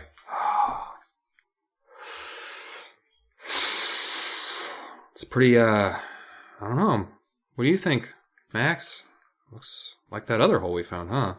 Yeah, Kendra, I think it does look like that other hole that we found. And it's just like it's described as being round as a paint can, basically, and like 3 or 4 inches deep. And Adam's like, I don't know. Only 3 to 4 inches deep? Yeah, and Adam's like, okay, fuck wads. It's not a hole, that's like a divot. Because the whole time he's just like, is that what you guys do around here? You stare at holes in the dirt? And you're just like, I thought it was going to be like endless blackness, an abyss. It's no, just a hole in the ground. And so he's hey, is this what you guys do for fun? And Kendra looks at him, just not for fun. So the whole time they're acting real weird about this whole situation. Like Kendra's just, I don't know what she's talking about. Let's not talk about it. We'll just keep an eye on this hole and we'll be fine this time. And the whole time I was like, guys, knock it off. Like, I'm tired of your joke. Like, I get it. Like, it's the new guy, blah. And they're like, it's not a joke. And he's like, well, show me the other hole then. And he's like, they were just like, we can't show you the other. Don't even joke about that. We can't show you the other hole. We're never going back there. And then they're like, okay, fine, whatever. So he's had enough of the whole situation. He's not buying their BS. And so they go to the playground. They do the normal Arlstein kid things, probably go down to the soda shop, go play bingo at the bingo hall. And there's a lot of stuff there. But there's some weird things here too, where I feel like it's just Arlsteinisms, but I also think like this kid's kind of weird. And so he'll be like, after the Frisbee game broke up, I followed Max and Kendra to a little store a few blocks away and we bought candy bars. I'm a chocolate freak, she said. You're just a freak, Max said. And what are you? She shot back. I could tell they'd been friends for a long time. Like, okay, that's... Yeah, or they just met and they hate each other. I can see that going both ways, really. It seemed like a very weird... I could tell that they were human friends. There is a mention of a PlayStation. I just wanted to point that out, because we should always have like a no numbers after it. Okay. Clever guy. He can't do that with Xbox. He'd have to be like... That's probably why he stayed away from the Xbox. I'm just going to say PlayStation. I don't even know what to call the Xbox now, and I live in the day where it exists. Yeah, and it's just like, could you imagine if he tried? Like, he'd just be like, oh my God. Xbox Series X1 box. Like, it's like, oh, that's buddy. Honestly, that's what I would have said. Honestly, that's what I can't make fun of him because that is my actual attempt to try and think of the name of that thing. It's the Xbox Series 1, right? Fuck it. Oh, it doesn't matter. I don't have one. I have the easy to remember one, the Xbox One, which came fourth, right? Third, I think. Yeah. Yeah, third, because 3, yeah. There was the one Xbox. Anyway, they're eating fried chicken for dinner. Adam brings up the hole to his dad. But he's just like, it's just my friends. They're just dicking around. They dig a little hole out there. Don't worry about it. And the dad's like, whatever. And I don't know why they got such strong accents all of a sudden, but they're also just tearing into this bucket of fried chicken. Like, I mean, literally tearing apart wings, like just eating out this fried chicken, just right at the table, faces shining with grease, dripping down their chins. Sure, yeah. I mean, just a real gravy. So anyway, He doesn't think about the hole for a couple days. He's always thinking about the hole. I know. But I feel that. And when I'm I go so a couple sorry. days, though, when that third day rolls around, I'm thinking about it pretty hard. But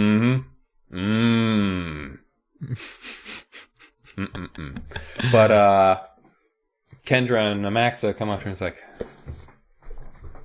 did you take a look behind the old garage lately? And I'm just gonna say, step in here and say, like, first rule of pranking, don't bring attention to it. You have to be patient. You can't just be like, did you see the hole get bigger or anything? No, I don't know. Did you see the hole? Was there a hole? Did the hole, bigger hole? And the thing, I don't know. I just thinking about the hole a lot. It's got to be a About your natural hole. discovery, man. Yeah. And he's just like, come on, fuck off. So, but after school, he's just like, I'm going to go check on the hole, obviously, because, like, you don't have them be like, did you check on the hole? And he's just like, no. And he didn't, but now he's going to have to because I would. Yeah. You would. Right. You'd worry that there's, like, a spy camera up somewhere and that they're filming you making a fool of yourself, but, like, still, you're going to check. You have to check. Yeah, of course. You might go out there and be like, obviously it's not a real whole scary thing, like at the the camera that's obviously in the trees while they're filming you. Do you do that? Because I do that sometimes, where it's just like, I know that there's a prank happening and I meant to look silly. I'll do that in the grocery store, like if I trip or something, like in the bank, if I forget my account number, I'm just like, ha! I didn't really forget my account number or my name, stuff like that. That's how I try and deflect embarrassment. Anyway, but again, now the hole's bigger. 3 to 4 feet wide now. It's a proper hole now. That's a grave. Yeah, and it's 2 feet deep, so not quite a grave. Okay. Well, maybe a child's grave. Like, I don't know if a child's grave is like a third the depth of I don't know. Yeah. Let's Google it right now and get some like actual factual in here. Nope. But he's still not falling for it or falling into it. He doesn't believe it. He even called, like, his dad drives up and he's like, hey, Dad, come see the hole. And his dad said, it's a hole. Looks like the previous owner wanted to build something back here. Maybe plant a tree. And, like, Adam has to be like, no. This is the hole that Max and Kendra... I remember I told you about the hole, and it's like, oh, yes, I told you. Yes, I remember the fascinating story about the hole prank your friends told were playing on you a week ago. It's a good one. But his dad is basically like, it's just a fucking hole in the ground. What do you want me to do, buddy? And he's like, well, could it be like a sinkhole or something? He's clearly like, he's starting to teeter over the edge of believing that maybe this hole is something. His dad Right. like, it's not a sinkhole. Like, that has to be in a place where, like, there's like a natural softness to the ground. I don't know what he says. Softer soil, or I don't know where sinkholes, swamps, whatever. And so Adam feels a little reassured. He's okay now. He's thinking like, okay, it's just a prank. It's just a stupid prank. It's not a sinkhole. Right. It's not nothing. It's a whatever. He goes and hangs out with like Max and Kendra again the next day, and everything's cool. Like, they're playing frisbee, and they're doing the thing where they can't catch a frisbee in an R.L. Stine book. It's kind of like a helicopter accident in a video game. Like, if you see a frisbee, you know a child is going to miss it and then discover something horrifying, which is Oliver, who's back again. And Oliver has flipped his wig a little bit and has crossed the line from being me in middle school to being like that other kid in middle school that you didn't see after that one time, like he kind of flipped out and then he disappeared for the rest of the year, and then he came back next year, but still in the same grade he was in that year. That kid. Like, he just comes up on like... His name is Carson, and he destroyed his bedroom with pizza one night. Exactly. Oh, God. Could you imagine if, like, each child from the previous story showed up in this one? Like, there's a dog running through the park in Bugs, and you're like, oh, no. Is that you, Monroe? So Oliver's just like, have they told you the secret that lies beneath Bell City? And he's just like, whoa. And the whole story, like, Adam's been like, Oliver seems like he's lonely. Like, I tried to reach out to him a couple times, and he's I'm also kind of maybe thinking that was a bad idea, because he's like standing in front of like Adam with his hands balled up into fists and just being like, what's your problem? Why do you keep staring at me all the time? Like, just like, okay. And then he like grabs onto Adam and he's just like, do you have a hole in your backyard? And at that point, I would be a little concerned, because I want to point out, for weeks now, Oliver has been like lurking in the shadows like a creep, not talking to anybody, just acting like a weirdo. They're in school too. This isn't like summer months. I'm just pointing this out. Okay. There's another weird section, just in terms of how it, it's just kind of surreal. Like, so they go to this lake. Kendra just takes them down that weekend, goes down to the lake.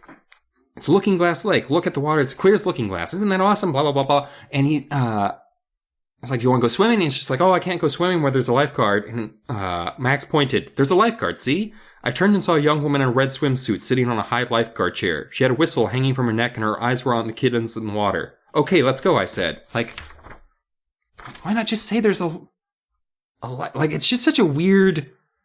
They talk about swimming, and then Max and Kendra bring up the hole again. They're like, have you checked on it? Have you checked on the hole? Have you checked on it? Come on. Have you checked on that hole? And...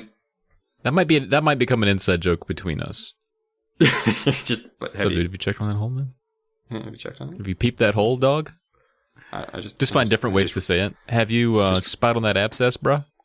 I just really need to get in here and ask you. Have you gone up inside that shaft? Get down in my shaft. You checked down in that hole.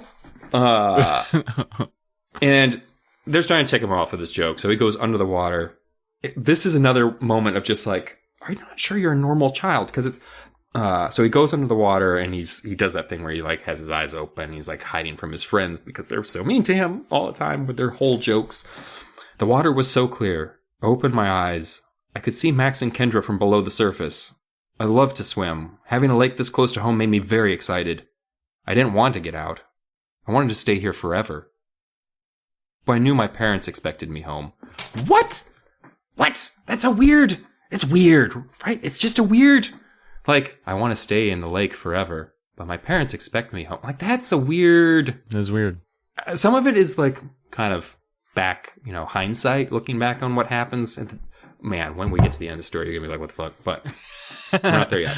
I'm already pretty weirded out. So they're getting ready to leave the lake, and Kendra comes up and he's like, Adam, come on, tell the truth. Are you ever going to check out the hole behind your garage? Come on. Get behind that garage and get in that hole. No, I said. I'm never going back there again. Dun, dun, dun. I just want you to know there's a chapter break here. Next sentence. That was a lie. It's just fucking straight up. I'm getting into that goddamn hole. So he goes behind the garage and he's like, okay. This is aggressive. It was wide now, as wide as a baseball pitcher's mound. I stepped up to the edge and peered down. How deep was it? I couldn't see the bottom. Oh. I only saw solid black all the way down. Nice. That's the kind of hole I was hoping for. You know what? I think I'm just gonna read this. It's long. Okay, if it's juicy and long, I dig it. I mean, I dig it too. Yeah.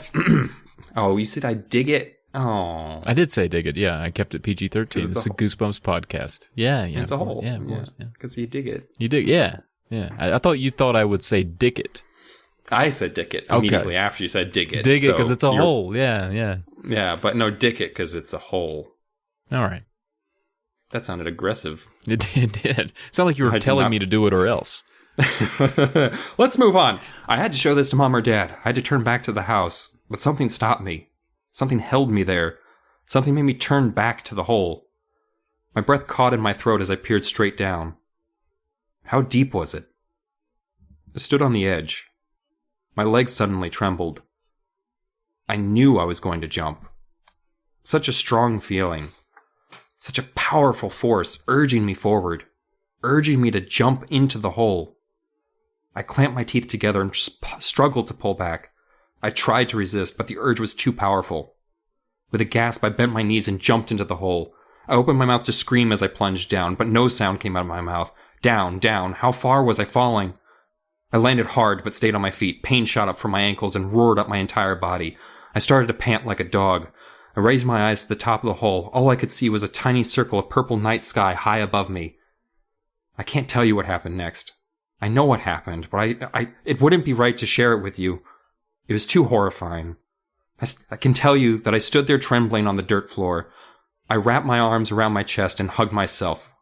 I stared at the black dirt walls that circled me, thinking, why did I jump? Why did I do it?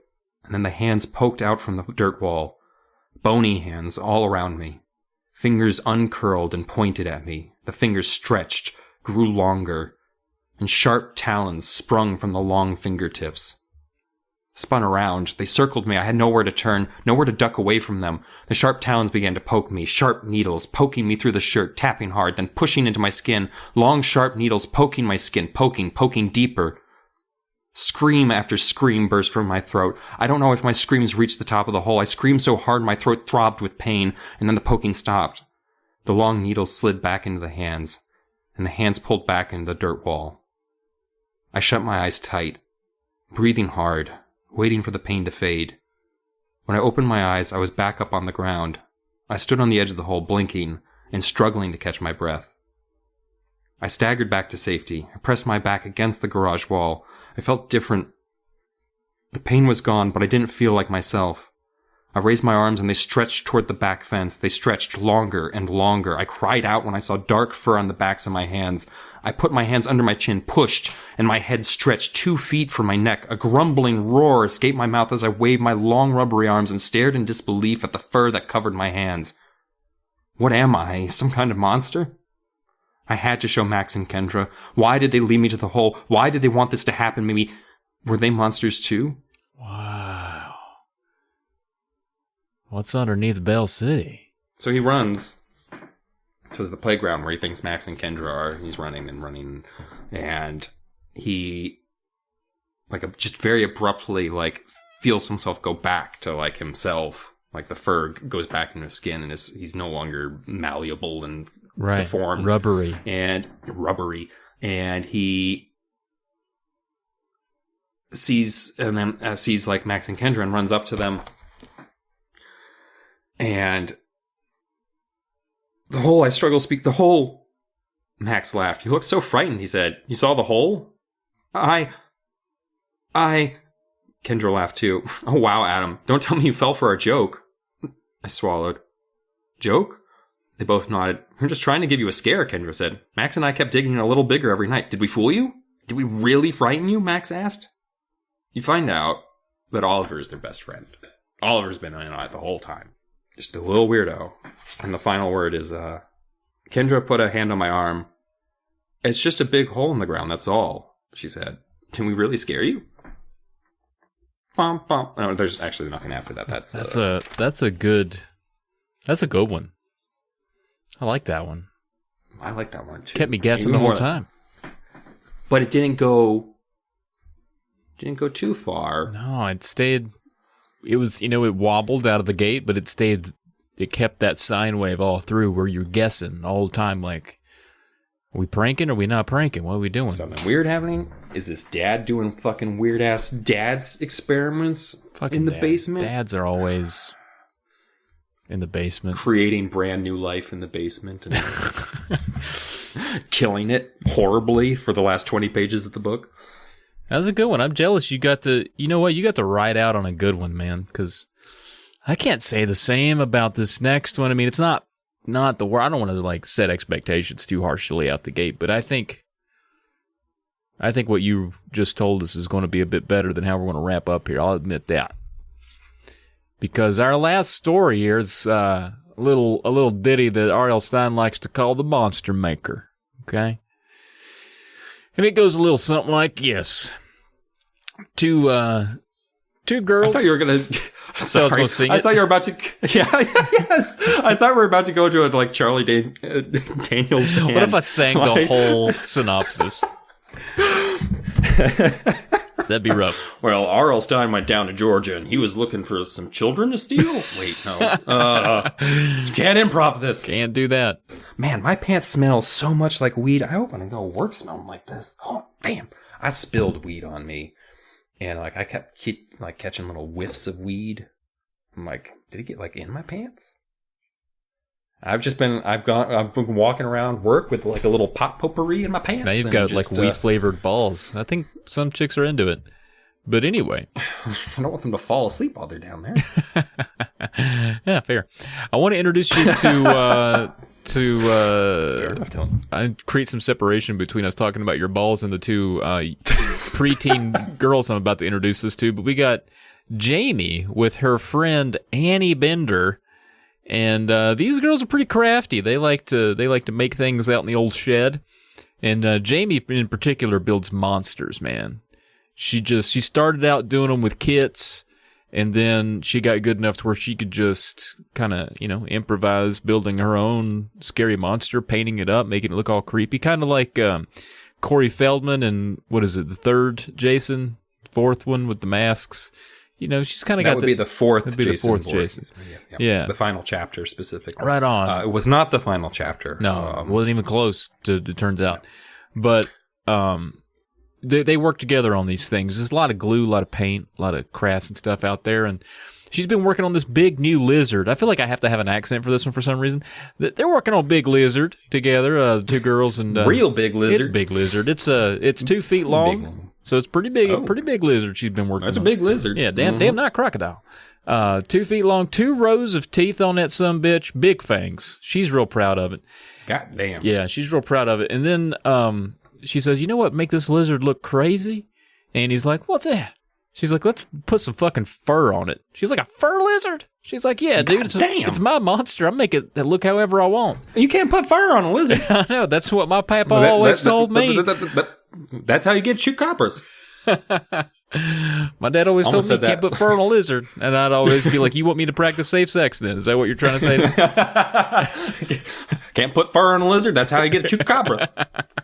So that means... What does that? I don't know what you guys called gonorrhea in the war, but it's different now. When you wrap up that lizard up in a fur coat, then you know what you got there. That's a lizard in a fur coat, and then you can go out and do the trots. What's the trots? So anyway, we're just talking... Trots what you get when you don't got fur on. We're just talking about a regular-ass old garage-built lizard with... she's going to put some fur on it, right? Now... To get the fur on it, she uses like strips of carpet and stuff like that. That's sounding more and more vile. I know. Well, you did this. We just got to go look at that hole behind the garage and then put some fur on that lizard. Fur on the lizard. Good to go. I haven't even furred the lizard yet. Let me fur the lizard here, all right? No, we're like a page into the story, aren't we? We're not far. And we're just... We're not far. We should go out to see a hoodie, boys. There he goes. We lost him. Oh, he muted himself. I think he's waving me on. All right, so we're about to glue some fur on this lizard. And the way that she elects to do it is with glue. And she's having the hardest time getting the glue to come out of this thing. You know how when you can't get glue to come out, you shake the bottle. Maybe you got to cut the end off, get the hardened glue out the edge, smack it off the table a little bit. She's trying to get the glue to come out until all of a sudden the bottle explodes on Jamie's hand and her shirt. Now she's got glue all over the place. She's got it on the lizard a little bit, but she got most of it on her. Now her hand is stuck to her shirt, and it's rough. And so she runs to the bathroom to clean it off, right? Her and Andy go in there. Andy's trying to help her scrub her down, and she's just trying to get all this glue off. And Annie's like, you had a hard time with that glue with that lizard. You couldn't seem to get the carpet on there sideways with that. And she's like, what you ought to do since you have trouble putting fur on your lizards is you should talk to Isaac Peterman. You know how he glues his monsters. He always does a real good job. And Jamie's offended because you know what? Isaac is her monster making rival, right? He's kind of a I kind of see him as like a Dr. Frink kind of type. Big, thick glasses, just knows everything about lizards and monsters and whatever, and real crafty about it. I want to say that I wish I had a monster maker rival. Like that is a goal I aspire to now in my life. Like not only to be a monster maker, but to be enough of a monster maker that I just doesn't have to be good. We could be making fucking unfurred lizards all day long with each other. But that's as long as I've got a rival. Exactly. And, I can slap some scales on his armadillo, and then he puts some spots on my cobra, and then we're good to roll. Now you don't want spots on your cobra, bud. I don't know who this person is, but I don't like him, and I don't want to be with him anymore in my chair. You want to put fur on your lizard so you don't get spots on your cobra. That's a good. That is a fact. Yeah. Confucius said that. Anyway, you're right. It is cool. She's got some. She's got a contemporary there that she goes head to head with. Would we even have electricity in our homes if Edison and Tesla didn't go head to head, right? So they're having to be innovative to outdo one another. But Jamie's very offended by this because she doesn't like Isaac, and she's like, you know what? Fuck off. I fur up my own lizards. I don't need to know what he's doing. I do my own thing. And she says, I'd rather build a big, totally fierce monster to bring to Isaac's house and crush all of his monsters. And she means business, right? This is getting a little like, I'm getting like Christy from Night of the Slappies, like kind of vibes. A little bit. Like she's going to war just right off the bat just because she's got a little competition. Right. She's a very unfriendly underdog. Dum dum dum. Chapter 2. Now we fast forward to class. There's a show and tell going on in school, and Isaac's showing off his newest monster. It's a bear-human hybrid type monster, and lo and behold, Dylan, goddamn, it's got an AI chip in it, which I question what R.L. Stine understands about what he's saying, but it has an AI chip in it, and it also, which also allows him to control the bear-human hybrid a bit with his tablet. So he's got an animatronic, it can move around, and it can also, speak and learn and, talk. And he makes it dance. He makes it growl. It murmurs hello to the teacher, right? Everybody's impressed. Teacher's like, Isaac, once again, bravo job. Just incredible stuff there, Isaac. But where's your paper on 19th century literature? Right. And they do have Dracula as a teacher. Yeah. Jamie's jealous. She's like, God damn, all this fucking attention. And she's like, I gotta top this. Is this the same Janie who brought a gun? No, this is Jamie with an M. Oh, okay. Thank God. No, I'm with you on that. I thought this was going to turn into an Aerosmith song in the middle of it. That's a little intense. Yeah. We're going to dodge that bullet. But the next day, she's like, I need to find a way to top this. But the next day, the answer comes to her. It arrives on her front porch. Dum, dum, dum. Chapter 3. Now, it's a big box. It's an unexpected package. She's like, what? What in tarnation? If this turns out to be a piñata filled with bugs... I'm not going to be angry. That's a left turn. I wouldn't mind. Like, if this was like the first piñata, it's just like it's a regular piñata without bugs in it. Oh, well. And it turns out the piñata filled with bugs was what she had ordered. Oh, that would have been fun. Monster. That would have been fun. She wasn't going to go the monster route. She was just going to fucking prank him with a piñata filled with bugs. Love that. So anyway, her and Annie, I guess Annie comes back over. You know how all the friends in Goosebumps books are just around? It's like you live with a family. But anyway, Annie's there, and they open it up, and then... Like Kimmy Gibbler on Full House. Yeah, go home sometimes. It's a Frankenstein-type monster. Okay? So humanoid-esque, if you can imagine. And it's the kit is called the Ultimate Monster Maker. So it's a kit. And the name of the monster is Big Boris. Big Boris. And she lugs it in there, and even Dad's like, who sent you that? And she's like, I don't know. I thought you guys got it for me for a gift. And he's like, oh, fuck, I don't know. Maybe Grandpa Harry got it for you? Because no one's really sure where it came from. So she's like, oh, well, whatever. Somebody probably just forgot to put the card in there or something, but I appreciate it. I'm excited to play with it. And they look further at the box, and it says, he walks and he stalks. And they're like, oh, that's fun. Probably got some AI stuff of his own. He'll certainly rival Isaac's monster there. And they start pulling out all the parts from the box. Now they reach in there, and the first thing they pull out is eyes. And now they're wet, and they're shiny like real eyes, and they're impressed. They're like, damn, the detail of this thing is incredible. And they pull out skin, like it's almost like it's rolled up like cloth, Skin. It feels like real skin. She's like, wow, this is incredible. Then they find some instructions, and it says, doesn't require any screws, bolts, or glue. And to which Annie's like, hey, doesn't require any fucking glue for you to ruin everything with. Jamie's like, you hush. And then they find what's called a brain unit. Or an AI brain unit.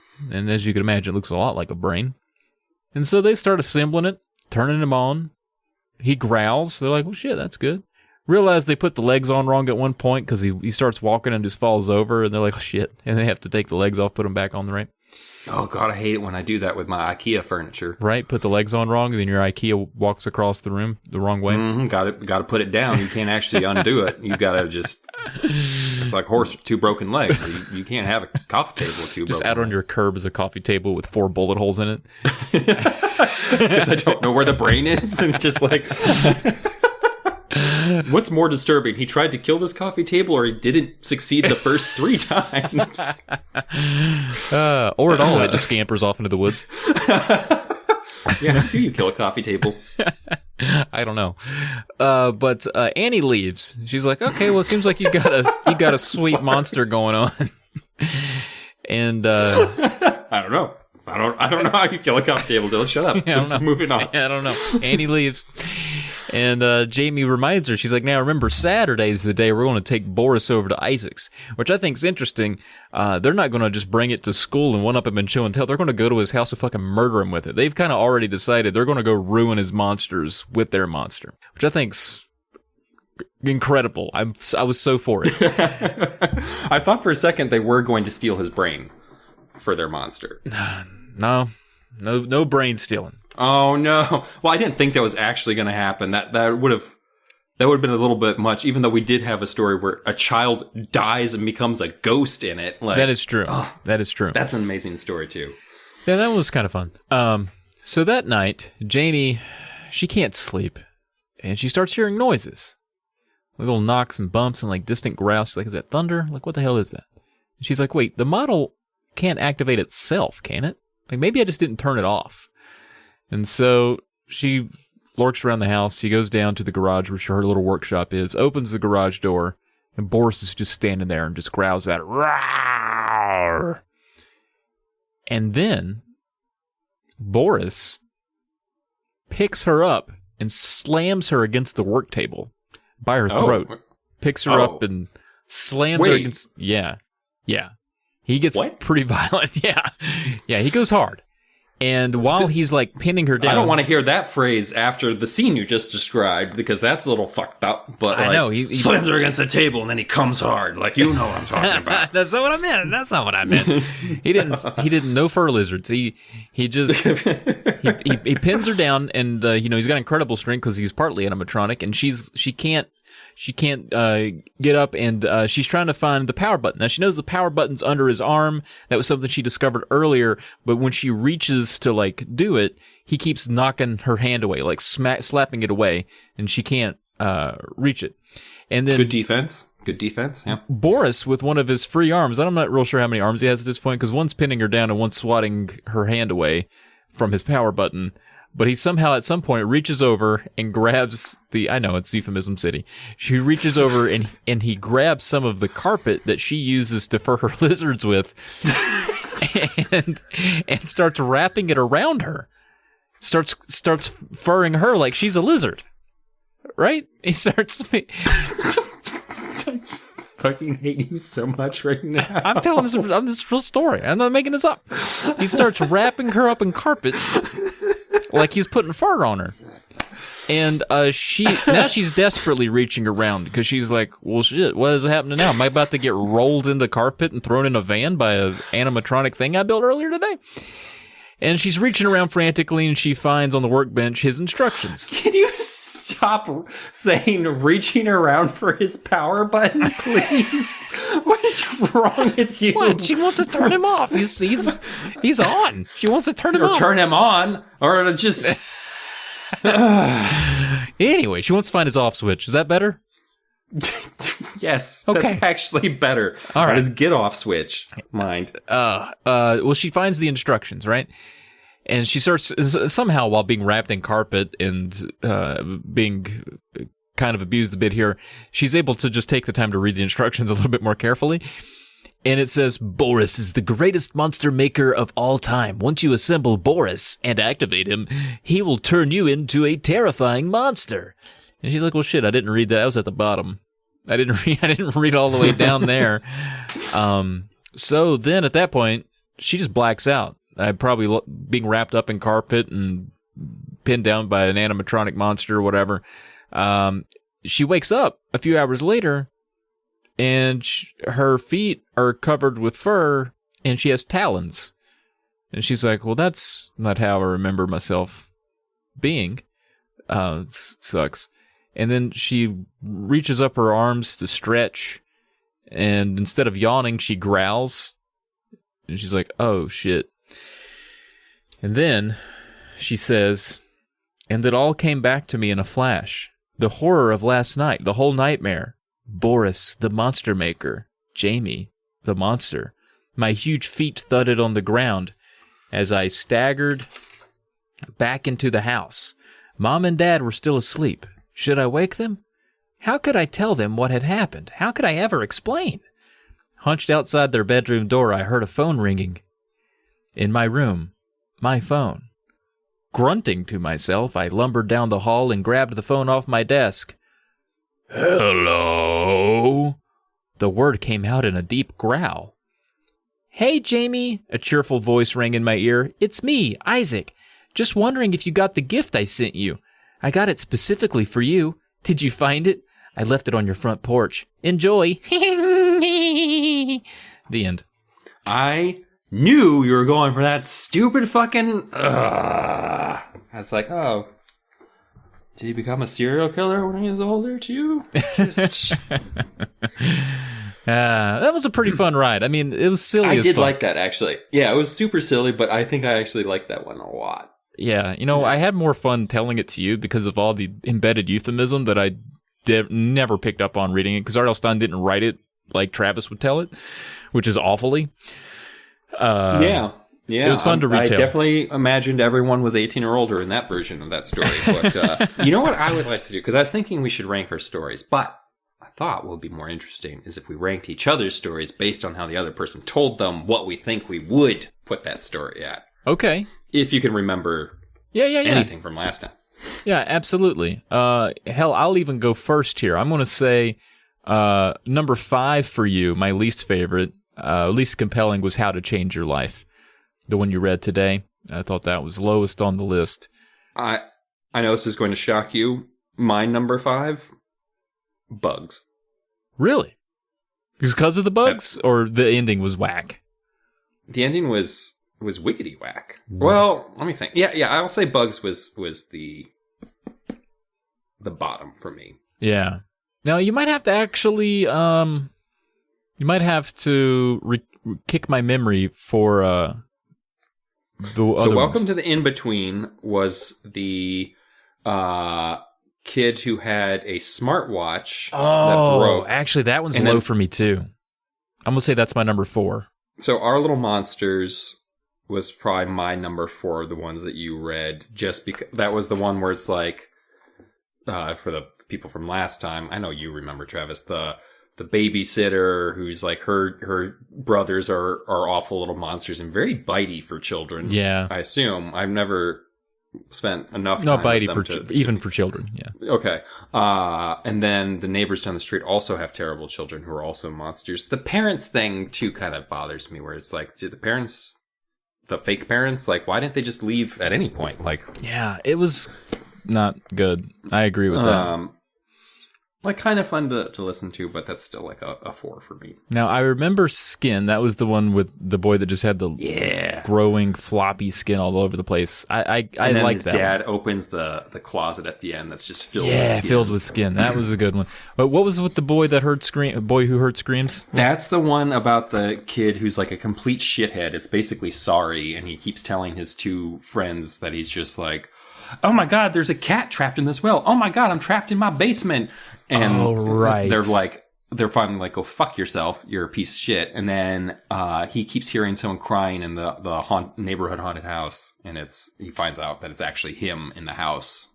And it ends with him like calling his friend and saying like, come help me. And he's just like, she'll come help me, right? Why wouldn't she? Dum, dum, dum. That one was okay. I think that's number 3 for me, though. I would say number 3 is I think The Bad Side is number 3 for me. Like, I kind of like the fact that I kind of liked how it ended in the sense of like, oh, I just have to be bad and that's how I kill him.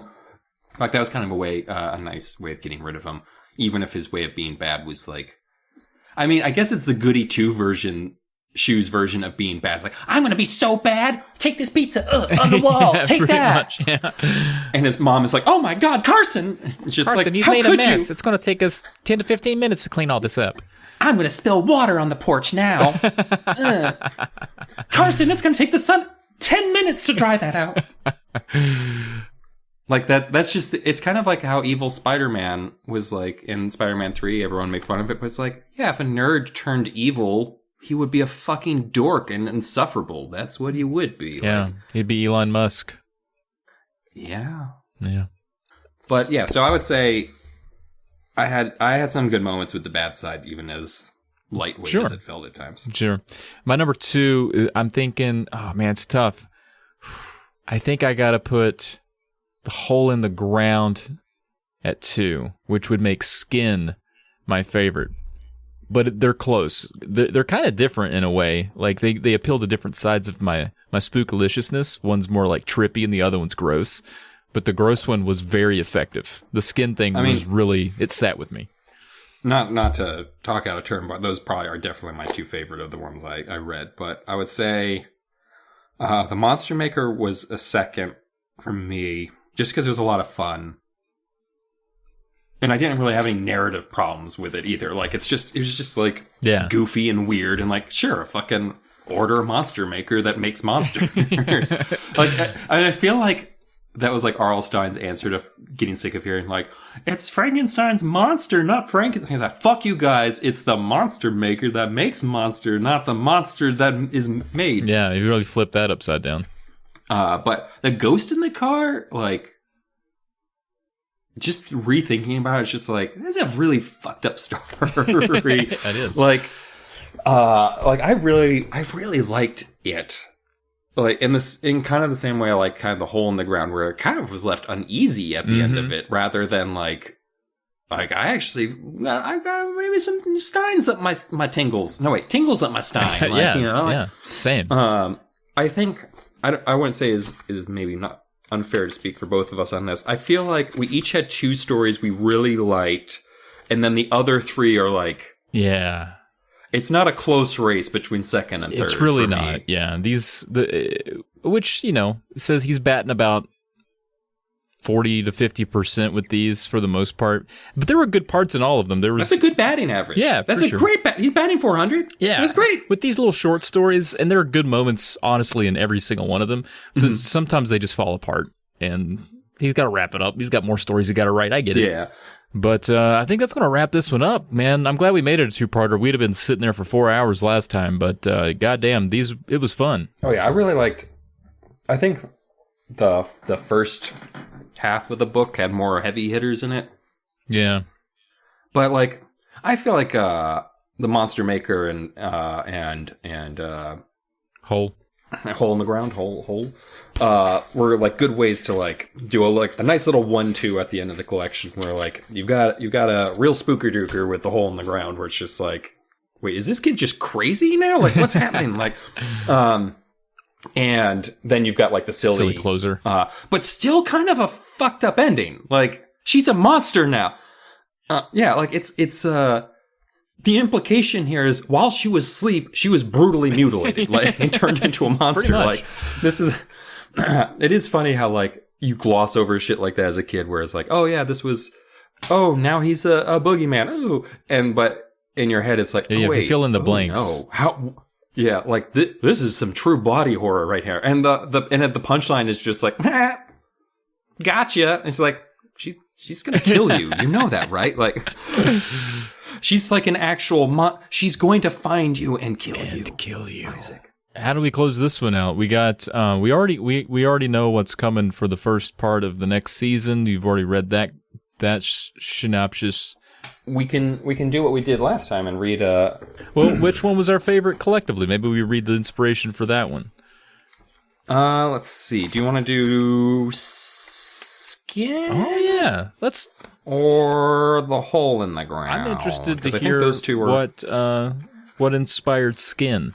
I don't think it's going to be what you think, which for me was Foreskin. Oh. So I think it's something else. Because I definitely was thinking like this is like like Arlstein desperately wanted to be circumcised, and this is his way of working out. Desperately.